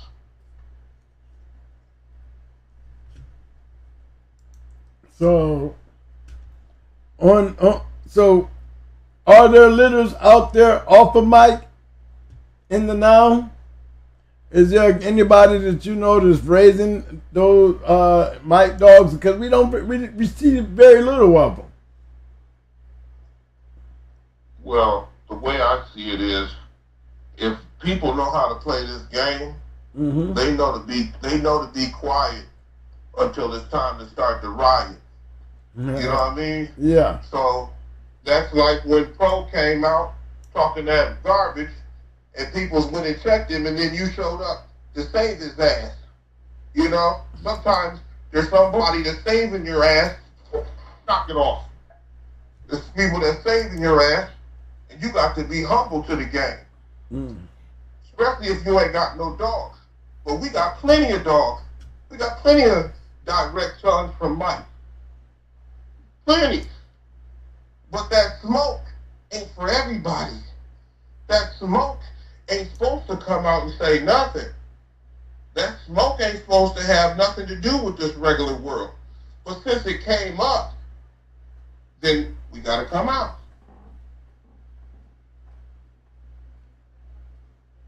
So tell me about Mallory. How was Mallory? Yeah, Mallory. I remember Mallory. Yeah. Mallory is that's that double Luther, you know, that she made well, okay. Let's put it like this. Salute to Nebraska Pat. You know, blessings to his family. We hope everything is going good with him. You know, sometimes when a fellow dogman goes down, we forget on how much work certain people did put in. You know, he was a real catalyst with the Ozzie Stevens collection of blood. And we always want to tip our hat to him. So he was one of the real keepers of Sweet Tea, her mama, you know. And her mama was straight off that Virgil, that double Virgil, you know, with the bibble. You know, that's coming off all that G-Force stuff, you know. Right. And then her top side is, I got it in front of me, but, you know, Luther, off that Black Tasmanian shit, you know. Yeah. Like, 3 times STP, you know what I mean? Like it's off that top. So they put that together. Here, let me find it out. Hey, you got a number? I'll pull it up so we can all see. You got a number? It should type in Mallory 1, or just click to his offspring. To whose offspring? Click to his Mike's offspring, and she was only it was only one breeding from her, and she's still in the cut too. She's still a great dog, you know. She's still alive, still full of energy. Oh yeah. Yeah. You know, sometimes we forget we really take care of these dogs. You know, if you really are into these dogs, the aftercare is almost more important than the keep. So when you guys are out here having fun or doing whatever, remember that the recovery is just as important as the keep. But Mallory was involved with the Mike his whole situation. Mallory and Mike were like two peas in a pod. See, this is what people probably don't know either. Them two dogs, it was almost like they were meant for each other, and maybe that was the situation we really wanted to go with, and things just got out of hand, you know. Things just got out of hand. All of a sudden, everybody's a dog man. All of a sudden, this person, all of a sudden, they never had dogs before. They want dogs, and you know, there were so many people jumping on the bandwagon. But shout out to Call of Duty, because they stuck their neck out and they handled their business.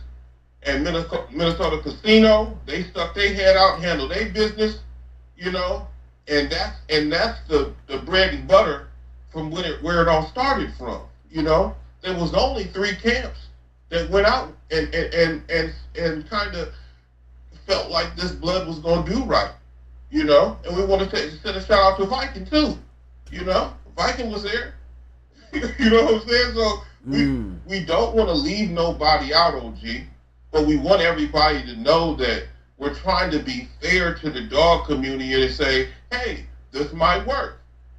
Right. For you, you know what I'm saying? It worked for us, it might work for you. I'm still trying to find Mallory, man.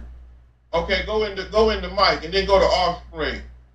Okay, we go to this Offspring, and then once you go to his Offspring, she should be somewhere by Minnesota Black Silver. But it should just say Mallory 1. It should say Mallory 1. Okay, that's Black Silver right there. But it must be on the other Michael Myers. Because I'm on the Michael Myers with the black.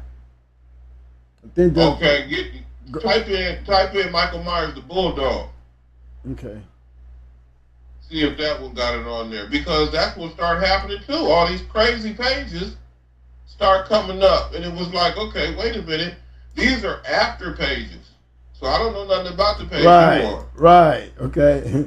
Now there's a picture with the fam on there. You know, there's a picture with the fam on there. But she should be go back in there and go to Mike's Offspring. I think you in. That's a Mike Offspring right there. So it ain't this one. No, go back.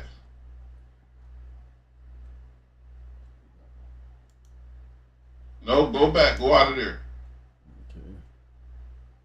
That one right there. Which one? Yup, that one right there. Oh, wait a minute. That ain't the right one either. Go out of there. Yeah, I see what's going on. See, right. I don't keep up with this stuff, OG. You know what you see what I'm saying? Like, yeah, go out of there. Y'all go back.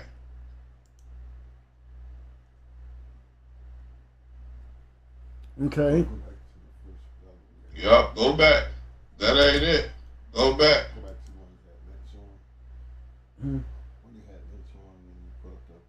Good. Yeah, that's. Yep. I just get Yep, going out of there. That's Lynch right there. That's where I was at, right there. No, that's Lynch.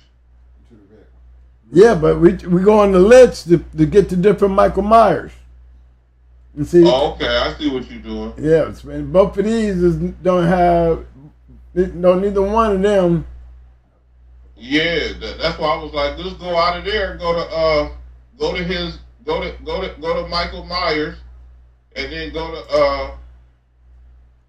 to siblings. This is why we got to clean stuff up too, chat. We got to go ahead and call some of this stuff in, like where these dogs at? Because some people ain't even signed off on some of these dogs. Some of these dogs got so much fake papers under them. It's craziness because how you breed something that you ain't got the rights to. You know, so let's tighten up, chat. Can you elaborate? Anything you trying to elaborate on? I mean, I just the listening world is trying to hear it. I want to hear it. What's going on? Well, we're just trying to make sure that the Michael Myers blood that was established from day one. There it is, right there. Okay, there I see. There's a lot of Michael Myers on this shit here. Yeah, that's us. Now I see us on that one. I see us on that one. That look more like it right there. Okay. You see Mallory on there? It should say Mallory 1. It should be Nebraska Pat and Minnesota Casino breed. It was early too. It was early. See, it was early. Okay, I see Mallory 2. No, you should see Mallory 1. She's the breeding. She's the dam. Hey, we know them dudes, Mike. Remember them was the dudes that.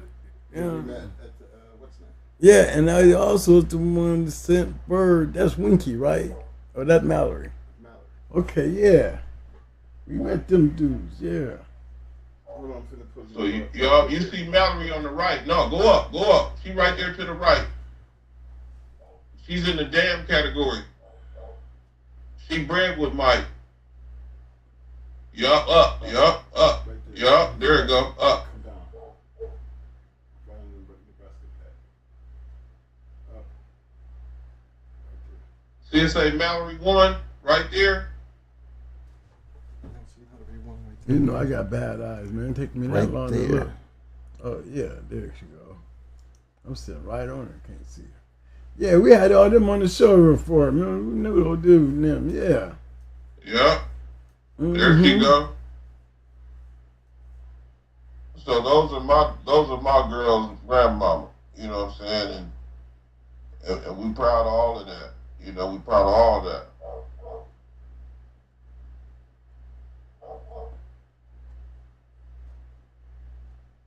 Yeah, we did a show on this before. Remember that, Mike? Yup, I brought it up to that's what I'm trying to get at. You know, everybody who got dogs, don't be afraid to speak up when somebody's talking about your dog. Especially when you know they ain't been there. You know what I'm saying? Especially when you know they really ain't no dog, man. Especially when you know they ain't got no dogs. Speak up on them because that helps the eulogy come to the clergy. Because GHK is the clergy, you guys. They're not gonna lie to you because their shit ain't no lie. You know, we were talking about Pharaoh. Like, see, when certain people know where they stand in the game, well then stand there. Don't run around talking about, well, I didn't hear, and I heard this, and I heard that. Well, that's good, but what do you know? What did you experience? You know? And the dogs that I've experienced, I made sure I stayed on a certain line that everybody was at work. They had no time to talk about nothing. We just had time to work. You know, we got together, we made plans. Some plans worked, some plans didn't, but we stuck together. You know, so with the Mallory situation, you know, we got a whole set of situation off for her, besides the Mike dogs. You know, besides the Mike. But life is good. Yeah, I see that Luther breeding, that Virgil breeding, man. That Mallory dog was a pretty nice breed. Some phenomenal dogs, you know, and we're in the time where what somebody might think is phenomenal and what somebody might think is good, they have to have a code situation to find that out. You know, they have to be able to say, you know what, let me stick my neck out and let's take these dogs hunting and let's see what they're going to do. You know, and there's nothing wrong with that. But we got to make sure that when we do things, it's between the people who was there. That's it. It's between the people who was there. You know, the Call of Duty dogs are absolutely something phenomenal. You know, that off the black silver stuff, those dogs are, okay, that's Hazel. That's Hazel right there I see you got on the screen. Yeah. Absolutely a phenomenal bulldog. A real bulldog, though. A real bitch. Just a real bitch. You know? And some people don't know where they're going to go. But I guarantee if you deal with people like GHK, people like Mr. Garcia, they'll tell you if you got some bullshit. They're going to tell you. They're not going to lie to you. They don't want you to go out there and embarrass yourself. You know? Now, is everybody going to be winners? Is everybody going to be losers? Is everybody going to compete? That's not the deal. The deal is having integrity with your homies to know that the dog game is short. These dogs' lives are short. Make the bond, get involved, get active, and enjoy yourself. Don't take this shit for granted, you guys. This stuff is, you cannot take this for granted.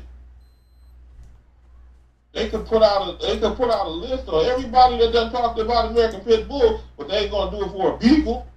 They ain't gonna do it for no foxhound channels. They ain't gonna do it for no weasel hunting dogs. They're gonna do it for people like us. You know, so we have to have integrity in what we do. Mm-hmm. So I love what the vice grip. You know, we talked about the vice grip stuff. You know, Right. we talked about the dogs that we felt went together good. We felt the dogs that created progress. And you know, I thank you so much, OG, for just taking time out to talk to us. You know, sometimes I don't think people understand this show is more than what it's almost like I don't think people, if they could talk to their great grandmama, right? Let's just put it in perspective. If I could talk to my 8th great grandmama, I'd be able to sit there and talk to that woman all night. If I could sit and talk to my 8th great grandpapa, you know, and find out what was going on in the goddamn 1800s, I want to know. Mm-hmm. But what we've done is we've made a track record with these dogs. We've made pedigrees with these dogs. We've made lineage with these dogs, so we can always tell the stories. The stories are our memories that we get to keep, and they're sacred. There's an oath that we chose to abide by.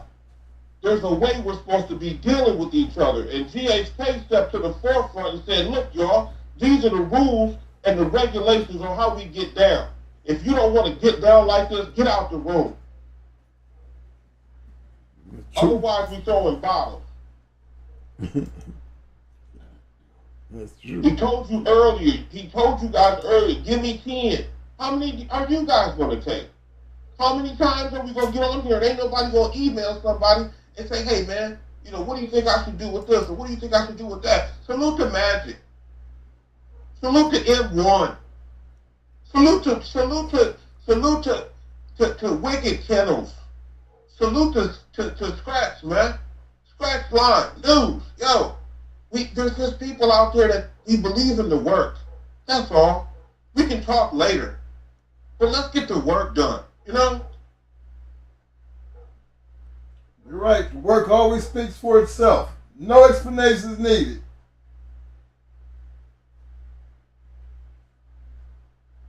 You still there? Oh, go ahead.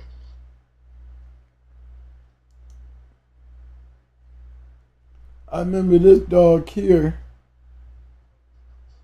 And this dog here is a champion. If it's the same Nipsey Hussle I know. You know what I'm saying, man? I'm not for sure if it's the same, but I know that Michael Myers had a champion off of him up in the OH. And his name was Nipsey Hussle. I wonder if this is that dog.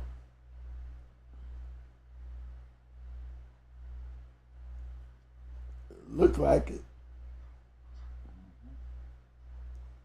You hear me, man? Yeah, but that's another thing. If I don't get the okay, you know, it's hard for me to. I don't like spilling the beans with nothing, because unless I get the okay from the horse's mouth, I shouldn't say nothing, right? Right. Okay, so yeah, I can only talk about what I don't. You know, that's how it usually should work. Right. It should work like that. But if somebody be like, hey, man, you know, well, yeah, I know, but I didn't talk to my mans yet. Mm-hmm. And until the homie clear it, nigga, I'm not stepping on nobody's toes. Right. Because too many toes have been stepped on, and then we find out this person ain't even a real stepper.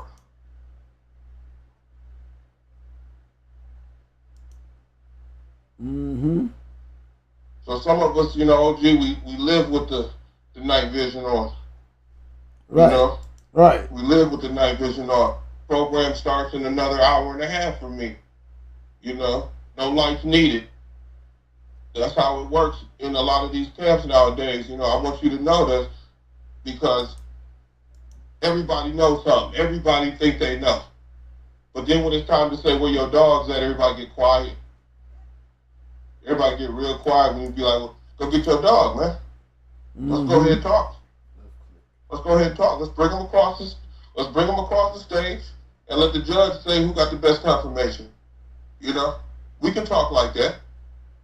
We can talk like that. But don't disrespect my American Pit Bull Terrier no more. Don't disrespect people's dogs no more.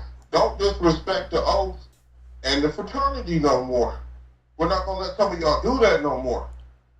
Because it done got out of hand and we got people getting in trouble. You know, and I'm going to say it. Buck City is too good of a dude to have gotten in trouble with dogs. That was craziness. That's craziness, you guys. I don't know if you guys understand that, but he should never have gotten in trouble. That was absolutely motherfucking crazy, you guys. You guys don't even get what happened. They picked somebody out of a lineup. They picked somebody out of this world. They just chose somebody to make a fucking... They just chose somebody, you guys. That was not fair. That was not fair because you know what came along with that, you guys?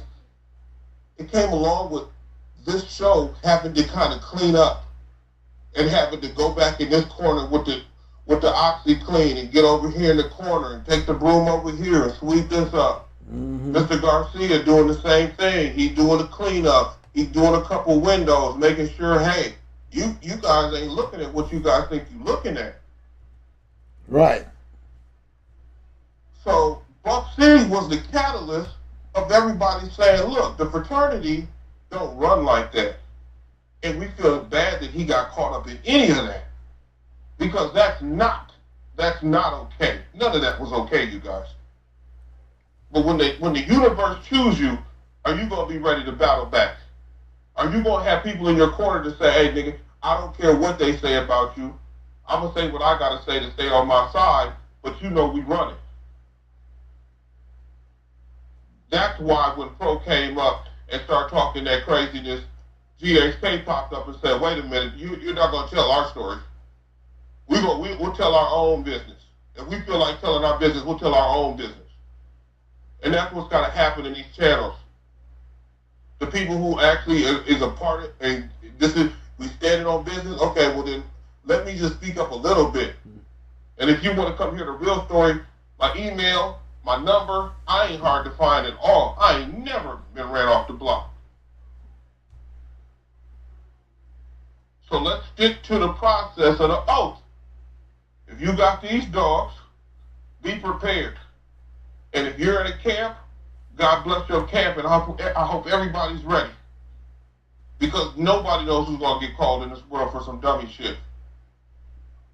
So you have to have your shots done. You have to have your rabies. You have to, especially, you know, that's why we wanted to offer you a straw for Mike. Because we believe in the blood. There was a time when you guys believed in the blood. Believe in it now. Yeah. And the progress, 20, 30, 40, 80 more years could go by. And somebody's going to be talking about the GHK podcast, Michael Myers' blood, Mayday. It's going to continue, you guys, because we're going to make sure it do. We're going to make sure it do. Yep, that's how you do it, though. You know, it speaks for itself once they doing what they do. You know, I just believe that I'm trying to get that banjo out that bottom to clock in with that Michael Myers on the top and come up with a stone new line of hard biting, rough ass dog, because the lineup is there. Even you said the black past stuff. Remember you crossed him with that. How did that turn out? Phenomenal. See, because that's phenomenal. But you talking about that cool stuff though, right? Mm-hmm. Yeah. But see, you like a battle dog. You like a dog that. See, I think people forget that every style comes along with the handler. You know, a certain handler that don't like a back end dog, he's gonna probably lose if he get one. He's gonna probably lose because that's not his specialty. You know, and a lot of people say, oh well, you know, so and so he ducked so and so, he ducked so and so. Well, he didn't probably duck him. He just said that's not going to be a good match. That ain't what I'm on. Right. So we have to understand that at the same time we're campaigning to win. We're not campaigning to lose. Mm-hmm. Now in 1979, the campaigns were like it was scrap for scrap. It was scrap for scrap. It didn't matter. You could have put a foxhound in that pit. If he win, he's a winner. But as time has gone on, we have figured out that the campaigns and the dog styles, the dog's conformation, whether it's bone structure, you don't want to put no skinny dog. You don't want to put. See, there's just certain things you just don't want to do nowadays because the process has been done over and over and over. Mm-hmm. And we've gotten better and better. That's why I just wanted to make sure Arrowhead knows if I had an extra $4,000, shit, we send you a straw too. Because we see that the progression of dogs, he's inside the progression. He's making progress. So that path or going into that cool, those are avenues that the OG he just put it out there, y'all. He just told y'all. It don't get no better than that with somebody that's been in the game, let you know when to roll the dice. It's calculated. It's when you know. The only thing left to do is to just make it happen, Captain. That's right. Production is everything. Somebody who's running dogs, if you ain't putting 14, 15 litters down every 5, 6 years, you really ain't running because what's the percentage on that? What's the percentage on somebody only having 1 litter a year? That's the low production. But when you're working with 2 or 3 camps, he's got 2 litters, you got 2 litters, the other camp got 2 litters. Now we're working with production where we can actually see numbers evolve. Now the equation becomes a real formula. Now we can apply the formula. And this is what GA's been trying to tell you guys. You can't apply no formula with only 1 litter. You can't apply no formula with only 1 bitch. You got to start putting production down and picking and choosing. You got to have favorites. You got to go, sometimes the time frame, you have to go ahead and just make a decision and go. Because otherwise you're going to miss out. You might miss out on the breeding. You might miss out on even making a friend. Even making a friend, you might even miss out. So we just want you guys to make better dogs, make better decisions, and take care of the families. Take care of everybody, man. Because these dogs are going to be here forever. They ain't going nowhere.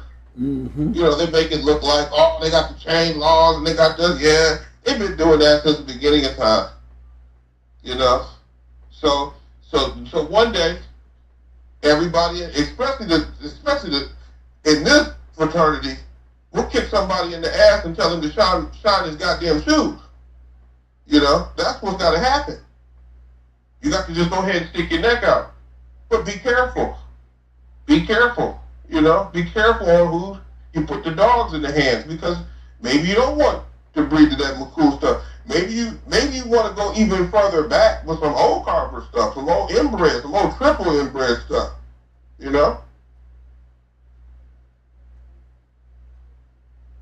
But the formulas you guys talk about, man, some people ain't even got the dogs to even start them formulas. You got to make certain dogs to even get to those formulas.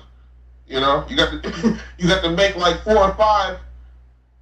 Well, put it like this: even if it was 5 puppies in a litter, okay, you got to make at least 4 litters, right? So that's 20. That's 20 pups. Out of them 20 pups, then you work the formula with those dogs as they grow. You can't just buy a dog from somebody and say, I'm going to run this formula and with this other bitch over here and see if it works. Well, that only works if somebody else doesn't already tried it out.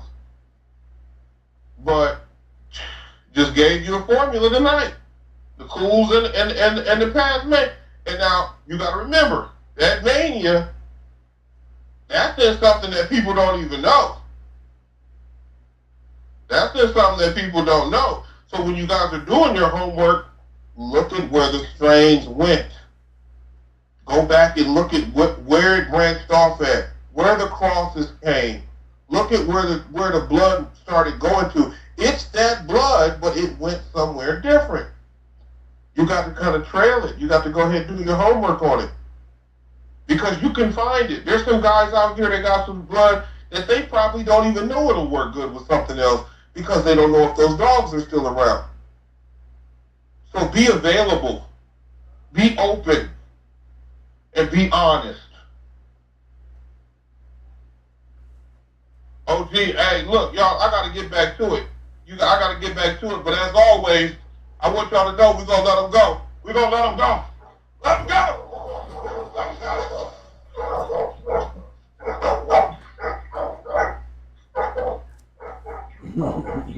Appreciate the love, women. Appreciate the love, bro. Everybody, give a shout out there to Windmill, man. Big shout out to my boy. Been a long time supporter, and right now Santa Claus. Okay, I'm gonna take that as a Christmas present. Can't wait. Any questions, Mike? Anybody have any questions for him that we missed? Nope. The chat's hot though. He was yeah, let me bring me in. Bring me in.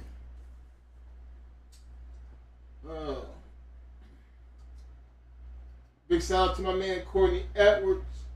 Courtney said, "What happened to all them dogs anyway? They took 100+ dogs from him, and most of them couldn't have been all dog aggressive to be put down.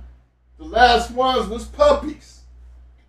Yeah, they took them and spayed and neutered them and farmed them out.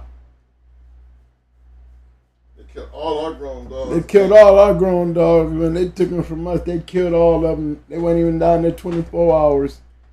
And they spayed and neutered the puppies and got rid of them. And I know in the state of Florida, I'm going to be reminding them, you got to know the laws. Because, see, they're not, you notice some people when they take their dogs might be sitting up in there for 2 or 3 years until the case is resolved. Well, that's how it's supposed to work here in Florida as well. I think the animal control, the guy who was, the asshole in the deal, he just tried to make his case stick. And you can't make it stick without getting rid of the dog, so he got away with it. The thing that killed him is when like I said, when the veterinarian got up there, she made it almost a specific point to make clear to everybody that that officer is the one that euthanized those dogs. And I'm going to take time out, and by Friday, our next show, I'm going to show you in the state law of Florida, even if it was back even then, that they're not allowed to euthanize dogs. It has to be a veterinarian down here in the state of Florida. So how he was able to get away with that, and maybe because we had a lawyer in the jury panel. In my jury, there was a lawyer in the jury. So maybe, and then he turned out to be the foreman. So there was, thank God for him. Thank God for him, because on the lame common person, shit, man, I couldn't get a lawyer pertaining to pit bulls. You know what I'm saying? Anyway, I don't know how they defend people, but you don't go through that damn many lawyers and a judge sit there and literally agree with you that 4 different lawyers has been taken off a case, a dog case, y'all. A dog case for lack of representation. A dog case.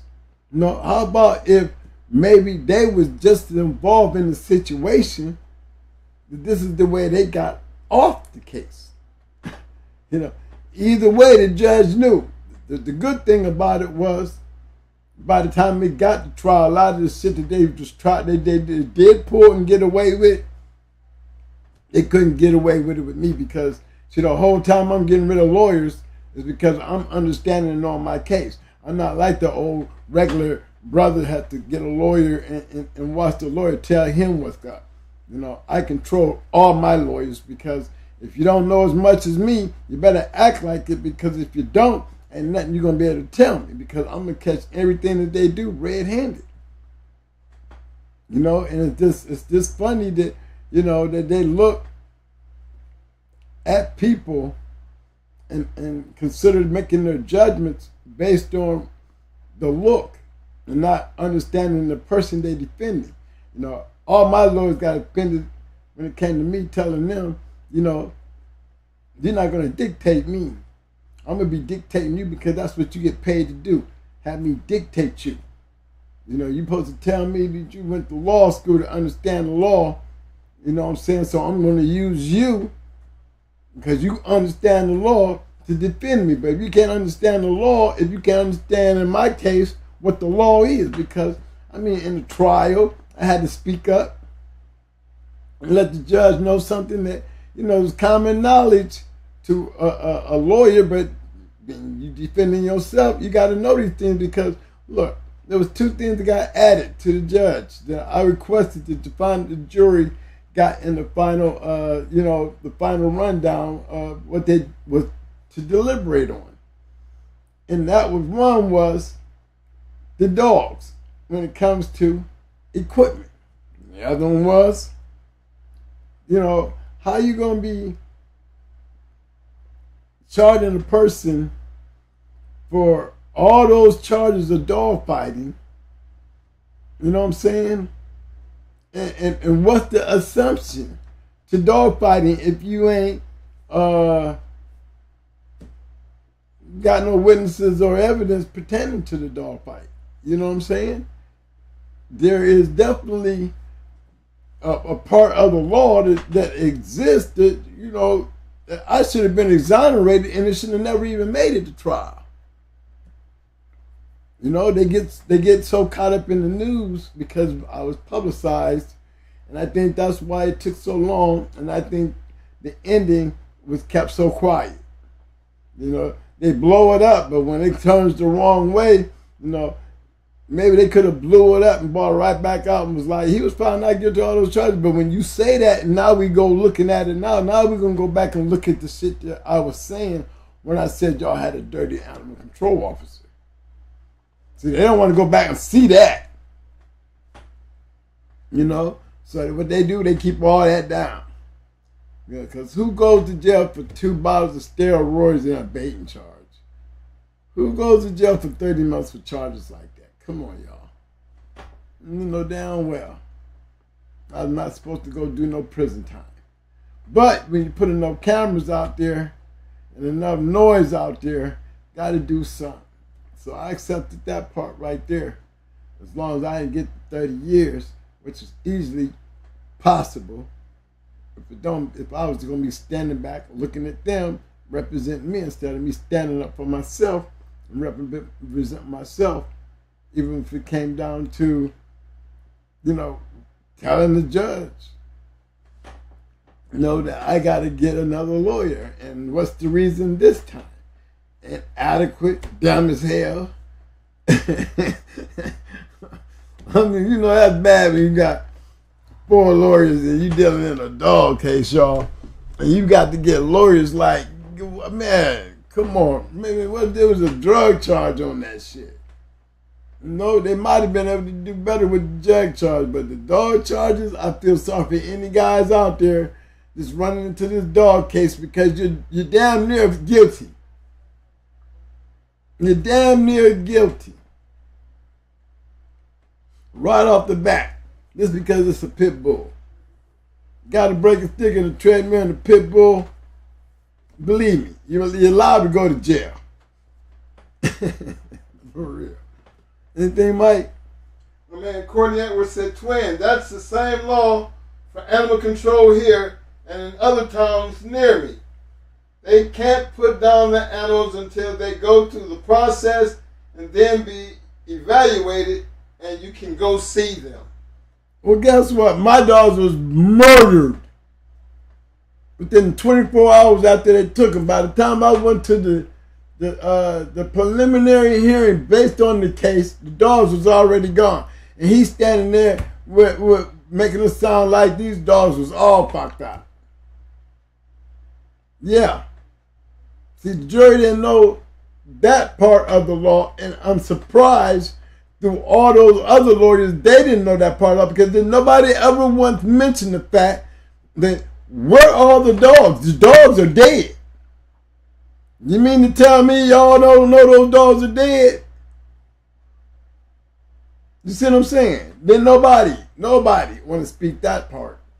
That part popped up in the trial. When I said she made it a point. She made it a point to let everybody know, oh, I didn't do it. I didn't do it. She made that a point. Showing you there was some shaky shit to that. Why did you kill those dogs? You killed them, and they was puppies. Just got rid of the evidence. That's all it was. You get rid of the evidence, now you can say whatever the hell you want to say. And it's going to be I guess everything they're going to have to say is going to be based on what they say. No, first of all, you killed the dogs, and let's change the narrative. Fuck what you saying. We took enough pictures. I got a camera. What do they do with the camera? They take the DVD, the CD, and they lose it. So there's a whole lot of things, you know what I'm saying? And this is the justice system. This is the justice system. So, guys, if it's like that with me, I'm like Courtney. You know, like the same law over there is over here. Guess what, Courtney? The same bullshit that they pulled on me can be pulled on y'all over there too. Because they want y'all to walk in that courtroom naive. Because they're going to say and do whatever. They're going to make it look like it's a worse situation than it is. We got breaksticks. We got dogs. We got treadmills. We got medicine. All because you got a pit bull. It's the way they saying it. You're a dog fighter. And Lord help you if they find a bottle of crack in the house or a bundle of fentanyl. You dumped. You're dumped. You might as well start trying to work on a plea deal. You might as well start working on a plea deal. Anything else, bro? We can really close it out, man. I mean, when Mune came on and made a good speak up on the Michael Myers thing. Now my antenna's been perked up, and now I'm trying to, I got less than 90 days before either one of these dogs come back and heat again. You know what I'm saying? Viking LG would like to talk to Michael Bayless. Alexa, answer the call. Okay. Viking, what's up, fam? What's up, twins? Hey, we got Viking LG in the house. What's up, fam? I gotta be quick. I'm at work, but I believe in Michelle a lot, man. And I feel that Michelle, the best of the Michelles in the Great Lakes and up north. Okay. Well, I know your mentor, one of your mentors anyway, Win. Speaks knowledge. Yes, sir. Speaks that knowledge. And he's always right. And he's always got a good plan for the future. Oh, that's good. Okay. He's always spoke the truth. He's always been real. He's always had an open door for anybody. I mean, he's the man, dude. The Win? I gotta get back to work. Yeah, Win Mew. Oh, okay. That's my dog. Yeah, okay. That's his mentor. That's his mentor? Oh, okay. LG, you gonna be good. I don't tell him too much, you know what I'm saying, LG, but I just been at your car. I just wanted him to know where you get your knowledge and your experience from. And Win is one of those guys that help people like you. And you have learned and gotten better, haven't you? Yes, I have. And he's always been patient with me and always guided me and let me figure shit out on my own, I always took the time out. And when you're ready, just call and open the door. That's all you got to do. Hey, that's good, man. That's not to hear you call in like that, man. Back up your mentor like that, man. Big shout out to you, Viking. Showing love to your mentor, man. That's how you do it, fam. I'll put the bulldog in the background like he does and shit when you leaving. No, I'm at work right now. I got it though. Let him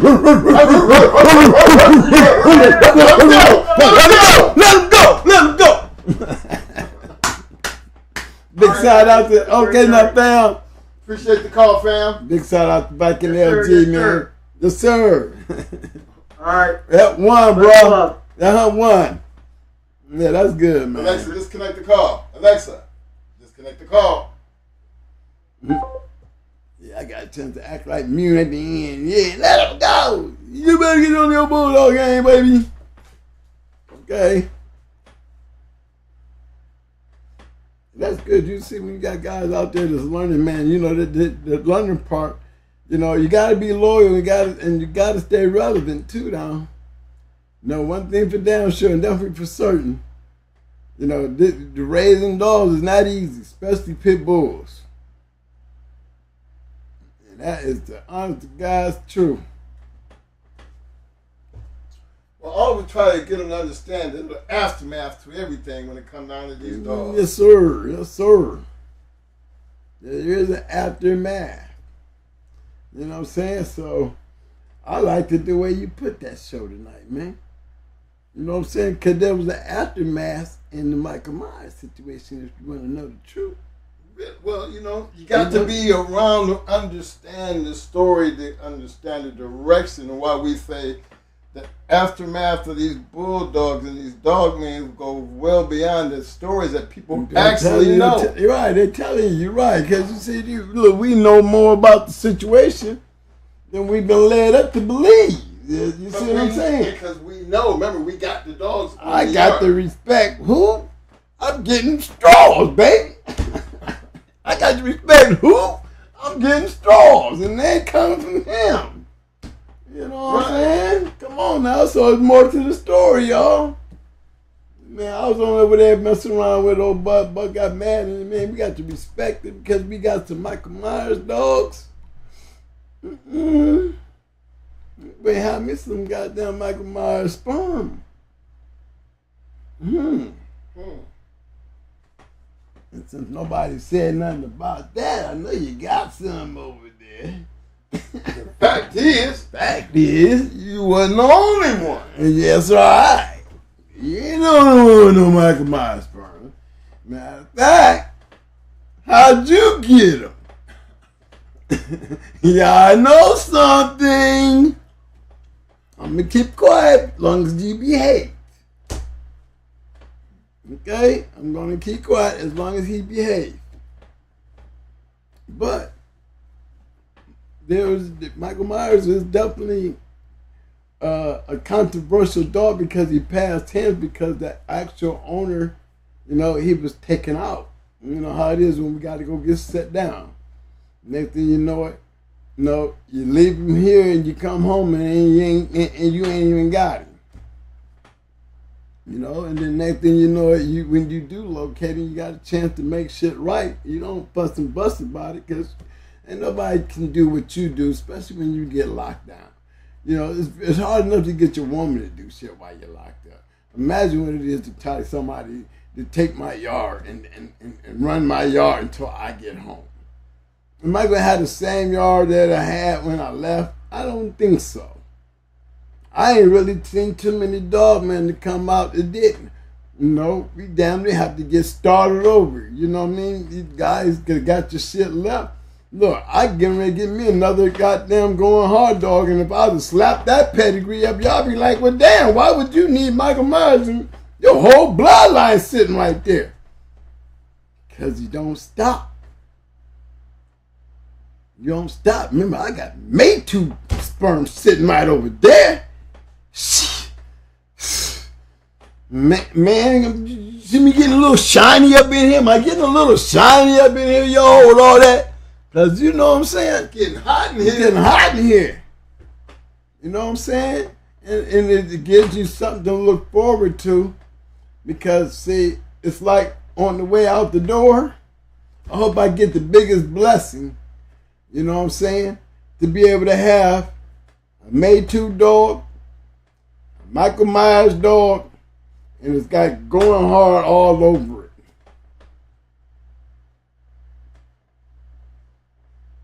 Because what I want to do and what we can do with these dogs, you know what I'm saying? I want to make sure that, you know, these dogs is coming in with chips, with visors to them. You have to have a code in your vision glasses, your night vision glasses. You got to have a code. You got to be able to walk up to your dog, and that dog is going to be having to have a code for you to get him to work up. You know, you ain't the one. Your vision is not working.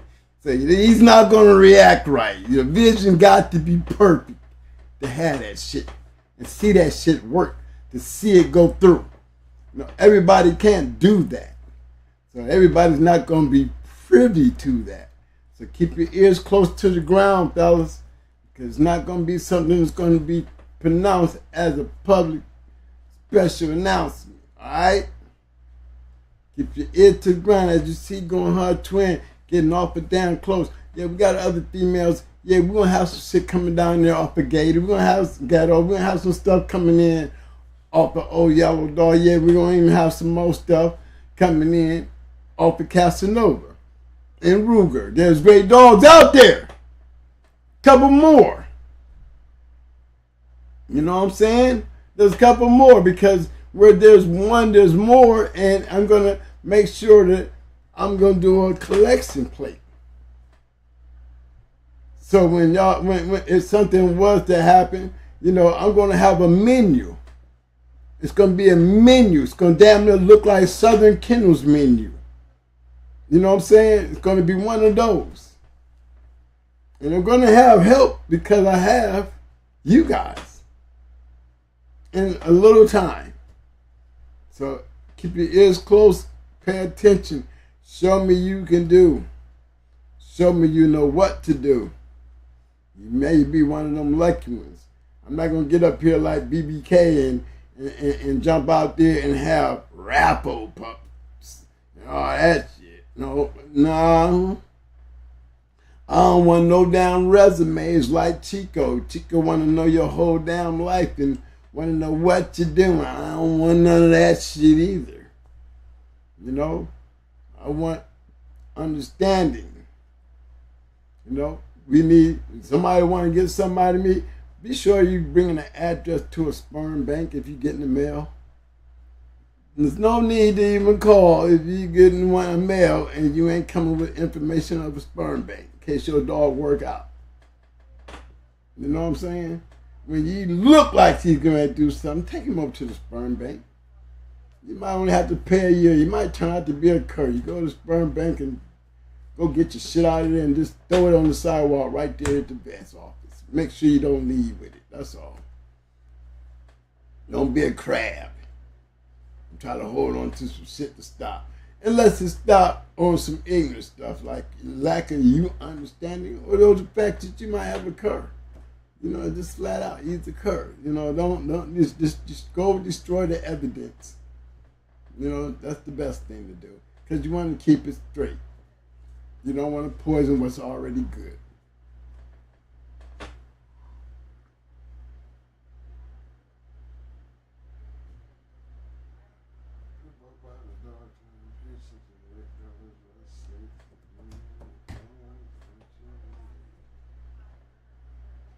Somebody wrote a book, Mike. Oh, yeah, all right. Mike said y'all all writing a little small sermon. Yeah.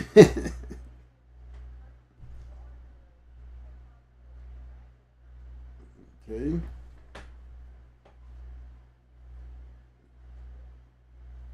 As he goes down through the chats and collect things, I like to say this to all the people in Florida and surrounding areas that got to clean up. Man, don't you hate it?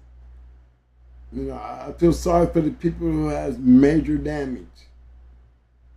I can't even say that I had major damage, but, you know, in some instinct, hey, I couldn't clean it up in a day.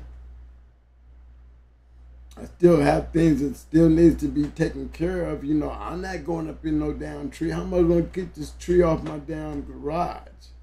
My portable garage. No, I'm gonna get some of those pictures, man. I'm gonna show y'all what it looked like and share that with you. I'm gonna give you some more ideas on this little thing I've been working on as far as my cages. You know, I done ran across something that works very well. I even tested it through the hurricane, and it came out with top numbers. You know what I'm saying? So we'll be looking into that, getting that together for you, and showing y'all that situation and how that works. It's really more inexpensive than us building these big ass boxes. And more convenient, easier to clean with less hassle. So, you know, I'll be bringing all that to the forefront here soon too. You know, we do have some going hard dogs coming from the protege. You know, he's in full gamut mode as far as working with us to, you know, we brought him this far. He's dropping down there with his big brothers, you know, and bringing something back that was never gone. It was dormant, but it was never gone. And you're going to be seeing some nice, growing hard dogs. Big shout out to my man Melee. He said, OG Twins, you know we got Lucky's little mate. No. Melee. He talking about Lucky, yeah, he ain't talking about Lucky Stripe, is he? No, he talking about Lucky. My ace Lucky. Hey, who said that? Melee.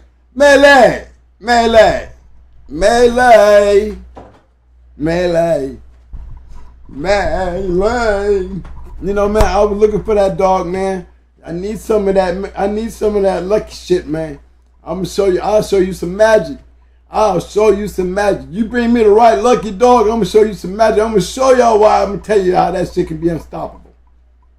Remember, that's that ace shit. And if you ain't never had one of them ace dogs, better ask them about Lucky.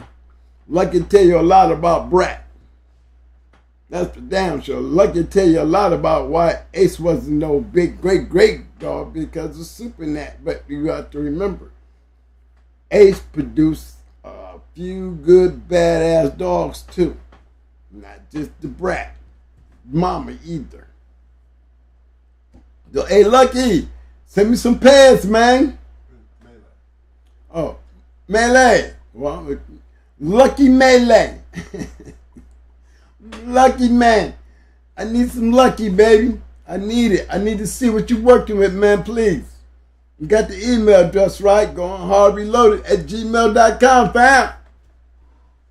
Yeah, man, we got to incorporate that, man. I'm going to show you some shit. I really do know what it works well with. Want to give a big shout out to my man, Mr. Hemi James in the house. What up, fam? Hemi, what's up, baby? Big shout out to my man Itchy. I see you, fam. Big shout out to the Magnificent 12782. What up, fam? Big shout out to all you guys that stopped through to check on that flavor, man. No, I hope everybody, man, do you know, man, look, man, we didn't have no gas down here in Florida, man. Man, it was one moment, man, I was sitting there watching the governor, man. You know, one day he's telling the world that we got all the gas in the world. I mean, they got police escorts going here and going there. And then, like, a day later, you know, you got CNN telling everybody, well, 80% of Florida ain't got gas. Uh-oh. I didn't want to make a personal PSB. It's called public service announcement. And I do have the number to locate Lucky. I'll bring you guys up to date. I'll keep you guys up to date. I'm not going to tell you anything until I get the update. Oh, yeah, give me the number. Let me pull him up, man. You know, this is how I get stuck in here late after 11 now. You know what I'm saying? Yeah, give me that number again. 732. It's almost 12 o'clock. Okay, what is it? 732. 732. 206.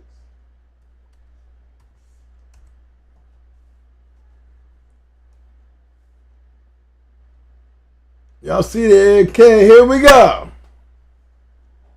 That's it right there. We promise all that authentic heat over here. Okay? I believe you. New suspect hunter. He got all the right stuff in him. You see it? He got all the right stuff in him. They go Rambo, they go Bubba, they go Lily Mae. Yeah, all this is, man, look here. And then he got all up here. You already know this stuff worked great with this shut down here. It really do. We got all the right stuff. Damn shit look like a going hard dog. It basically is. Same old makeup to the makeup brat. And Baby. And Buck Rogers. Almost the same basic lineup.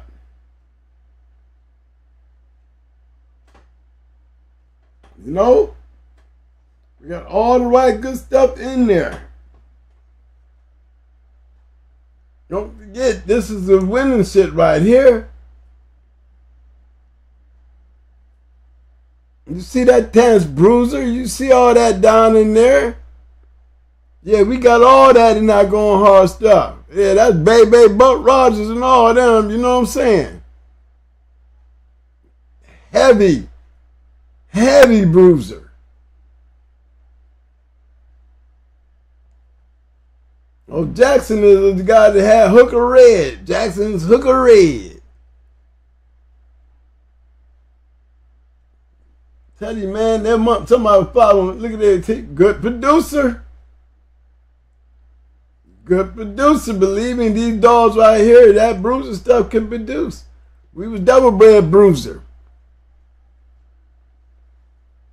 Bruiser bred back to a daughter, produced Hooker Red.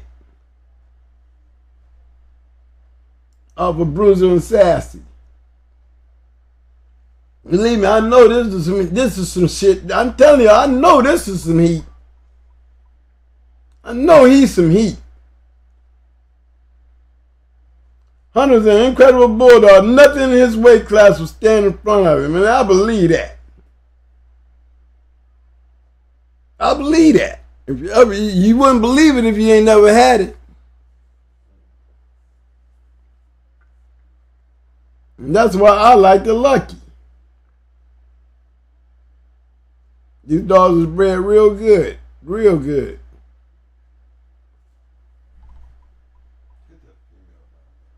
Which one? Lily?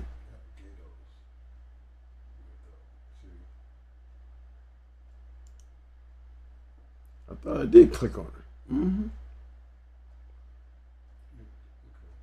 See, remember Iron Lady and all them? That's Rambo. You know, I seen all these dogs when I was out on his yard. All this. That's all Super Nat right there. And that's like breeding Red Ace to Little Mayday. Remember with the Bruiser. Remember the same shit that produced Sassy? All you got to do is tag Mayday on top of that, and you got Sassy Girl and Baby in there. Still work to this day. They still work. I believe it. I mean, they did the same shit that made Romeo in them. It was the Bruiser stuff. You know what I'm saying? Heavy yellow. This dog is heavy yellow. The out that he's got is the out to create the great shit. That shit right here. All this right here. Yep. That right there. That's a key shot right there. A gut shot. We ain't got it but one time. Going through May 2, we got it doubled up. But this, I'm telling you, these are some different line of dogs. That's for damn sure. Still producing the dogs. Mm-hmm. We're always doing the yellow buck stuff, but then you go back and you see this stuff right here, and it's still doing the same thing it was doing for us. It sure the hell is. I can guarantee you they can just have an idea of how Champion the Brat was killing shit. Just pull her up just to finish out the night.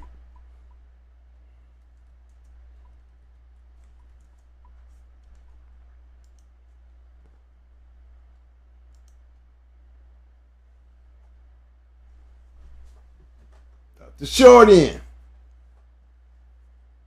Stone killer. And had to go diving, and had to go dumpster dive much for nothing. Straight berserko right there. Straight berserko.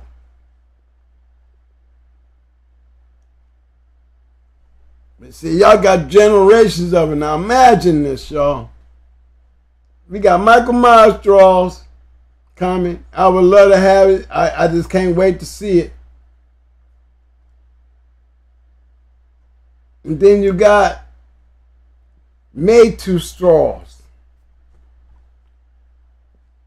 And then we got Lucky straws over there hanging out with dogs bred like Lucky and them.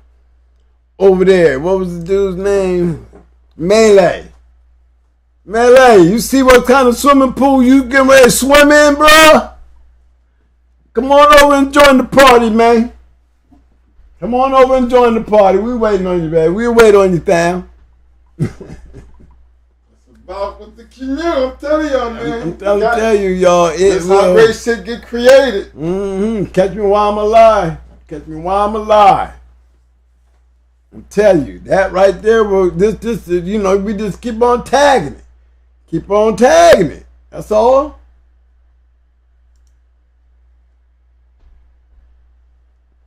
He wasn't no great ass motherfucker, but for the dogs that he did throw, dog wasn't bred a lot. He wasn't bred a lot.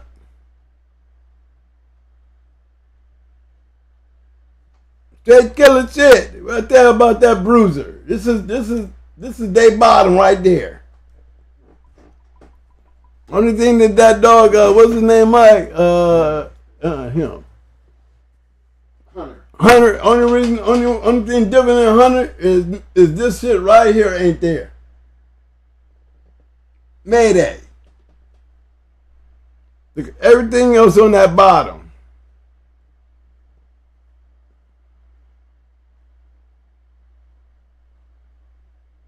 Double bruiser. Bruiser the sassy, they go hook a red. Back to bruiser. All we did is just doubled up one and took it back into another yellow dog. And then kept on taking it in the yellow shit. Oh, that's heavy yellow. Oh, that's heavy yellow. Jeep. Buck. Trying to tell y'all. Yeah, that's why that shit works. Remember, they got Macho Buck, they got all that stuff, and you go pulling up Michael Myers and Lurch and all them, and you start looking at this dog right here. Look at him. As he's dressed up. You know, we're gonna have our Eli. Yeah, it's in there. The good thing I like about it is it's crossed with some shit that work. Look at that. Remember I told you that Eli Boudreaux shit? When you cross with that yellow, this is the kind of shit you want to get. You see what I'm saying, bro? I know already. You tell them, man. I mean, that's just evident. Yeah, that's what he's doing. What it is, it's evident. It's evident. It's not talking. There's the proof. There is. You can see it. It's not made up or guessing. There's the facts. Yeah. It works. Quality of the dog. Don't have to talk about it. The motherfucking success will always be represented through the dog. Through the dog. And you see all this shit right here leading up to that. That 100 dog just made the team. Stomp him in the program. I just need to know how to get out with it. All right, Mike. We need to get some music ready to shut this thing down because we're going to make the dog of the night. I already got my dog of the night pick right here. Hunter. Appreciate the love, Melee. Yeah, definitely appreciate the love. I hope you keep him in my sights, baby. I don't want that one to slip away or get away. Keep him in my sights, baby. Just in case for those who didn't know how deep this shit go, when I was talking about that shit right there, let me just give you a good idea. This is Big Hair Boy. Yeah. That's just like looking at Macho Buck and them, you know what I'm saying?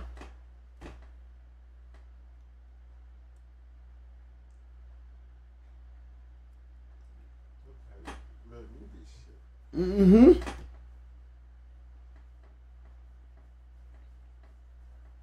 It works.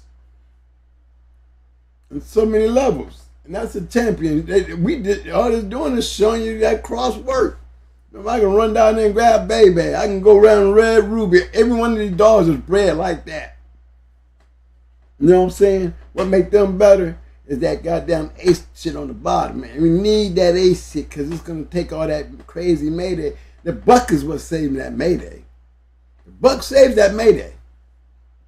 It really does. You need that Stone City and that Gaston shit in that Mayday, or you're going to have a bunch of goofy ass crazy dogs. It's like a smoother, it's like a filter. That's why you see so many Mayday Stone City dogs and 357 dogs work. Because they smooth that shit out.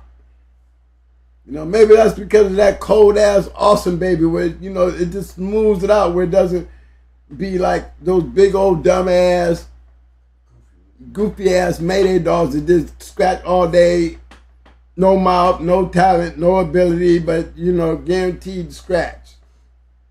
No. Because a lot of Barracuda dogs is like that. It's going to give y'all the real. You know, he thrown some good ones. But as many times as he was bred, there'd be a lot of guys that tell you, 9 pages like Mayday. No, it's not no chaotic numbers that you know, I'm just letting you know. Pages. 416 offspring. You know you got the busy. You got the busy in there.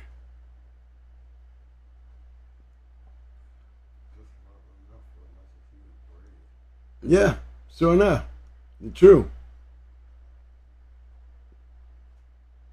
But in the long run, stick to what works. You ain't got to go through all them to go find it either. Stick to what you see. He gone alone. Give me Big Head. I'm taking Big Head. And then look, you know he doing some going hard shit. He producing his own line of shit. I need some Hunter. Hunter's my dog of the night. So as we close out the night, when we close it up, this is what we gonna see tonight on the screen. All right, fellas. Appreciate everybody for showing up and showing out. Definitely big shout out to all my people out there on the back street. Y'all don't forget to hit that like button if you like the content of the show tonight and love your participation in there. Give yourself some thumbs up, thumbs up, thumbs up, thumbs up. Muscles. Uh-oh. Sound. Mr. Sound. Hold on. Right. Oh, it's back. Okay, it's back. Muscles. Muscles. Don't pay attention to that. Oh, okay. Now, give yourself some damn roses. Roses. My people. You need damn roses. Show yourself some love tonight. Hey, man, with the love that we got tonight, man, y'all need to do a little extra sprinkle in there for those that stepped up, to show out, all right? Give me an extra cup of those for those people there tonight, man. I really appreciate that. Big shout out to my man, Will Moon, Biker Family LG for showing the love. Big shout out to my man, Melee, stepping up, showing it's out there. We need more participation from that hot-ass Shark Tank. Y'all know. We building bitches. Yes, we're building bitches. Just remember that. Keep it real. You know, it's not no female thing, y'all. We're talking about dogs. But you, oh my God, what the hell are you talking about? So, in the long bounce of things.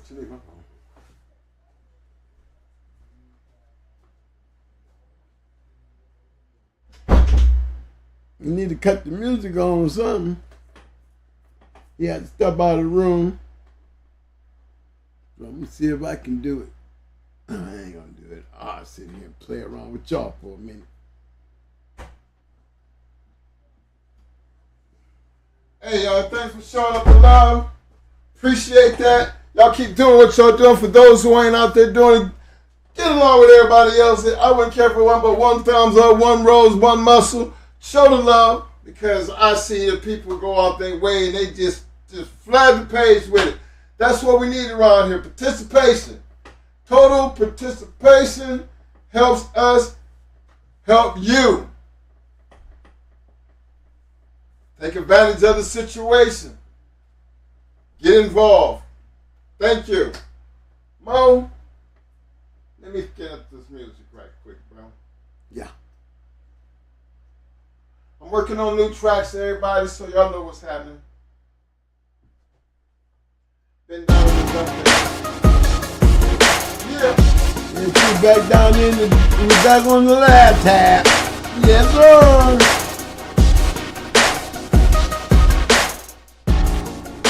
I'm looking. Oh, yeah. Yeah! Come on. Hey, man, appreciate everybody for showing up. Again, last couple of days been rough on us and everything, but look, we're still here, we're still doing what we do, but we still gonna have some major conversation, because this right here, you can talk all you want, but it's not about the talk, man. I wore my shirt for this special occasion right here. You know what I mean? Don't talk about it, be about it. You know what I mean? Your work will speak for itself. That's the key. And then again, that cuts down on a whole bunch of back and forth and the arguments and all that other craziness that's going on. Because, we come from the land that, all you got to do is go get your animal. Hey, that's all I'm going to say. I ain't got to keep going. Go get the damn dog then. You talk about it then. Come over here act like your tone gonna change something, man. Cut that tone, man. Say that air for another moment, man. Go get that out. You need this coaching for your daughter. Better say that air for something you gonna need. You gonna need it in the long run. Come on, Gus. Come on. Give me one more, baby. Man, pick that shit up, man. It's over. Right. But yeah, y'all.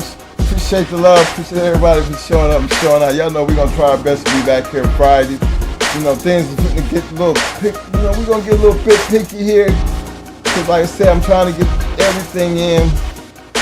Cause hey, what you think, man? I don't like popping open cakes that ain't been cooked yet. So we just gonna keep riding like that. But again, because of y'all is why we keep doing what we're doing. Right, you gotta understand, fellas, everything's not gonna be out here for everybody to see. So you gotta get there to be there. You gotta know how to get there. That's all I can tell you. You're into it to be in it. You see what we're doing, you see what's going on, you see the type of dogs.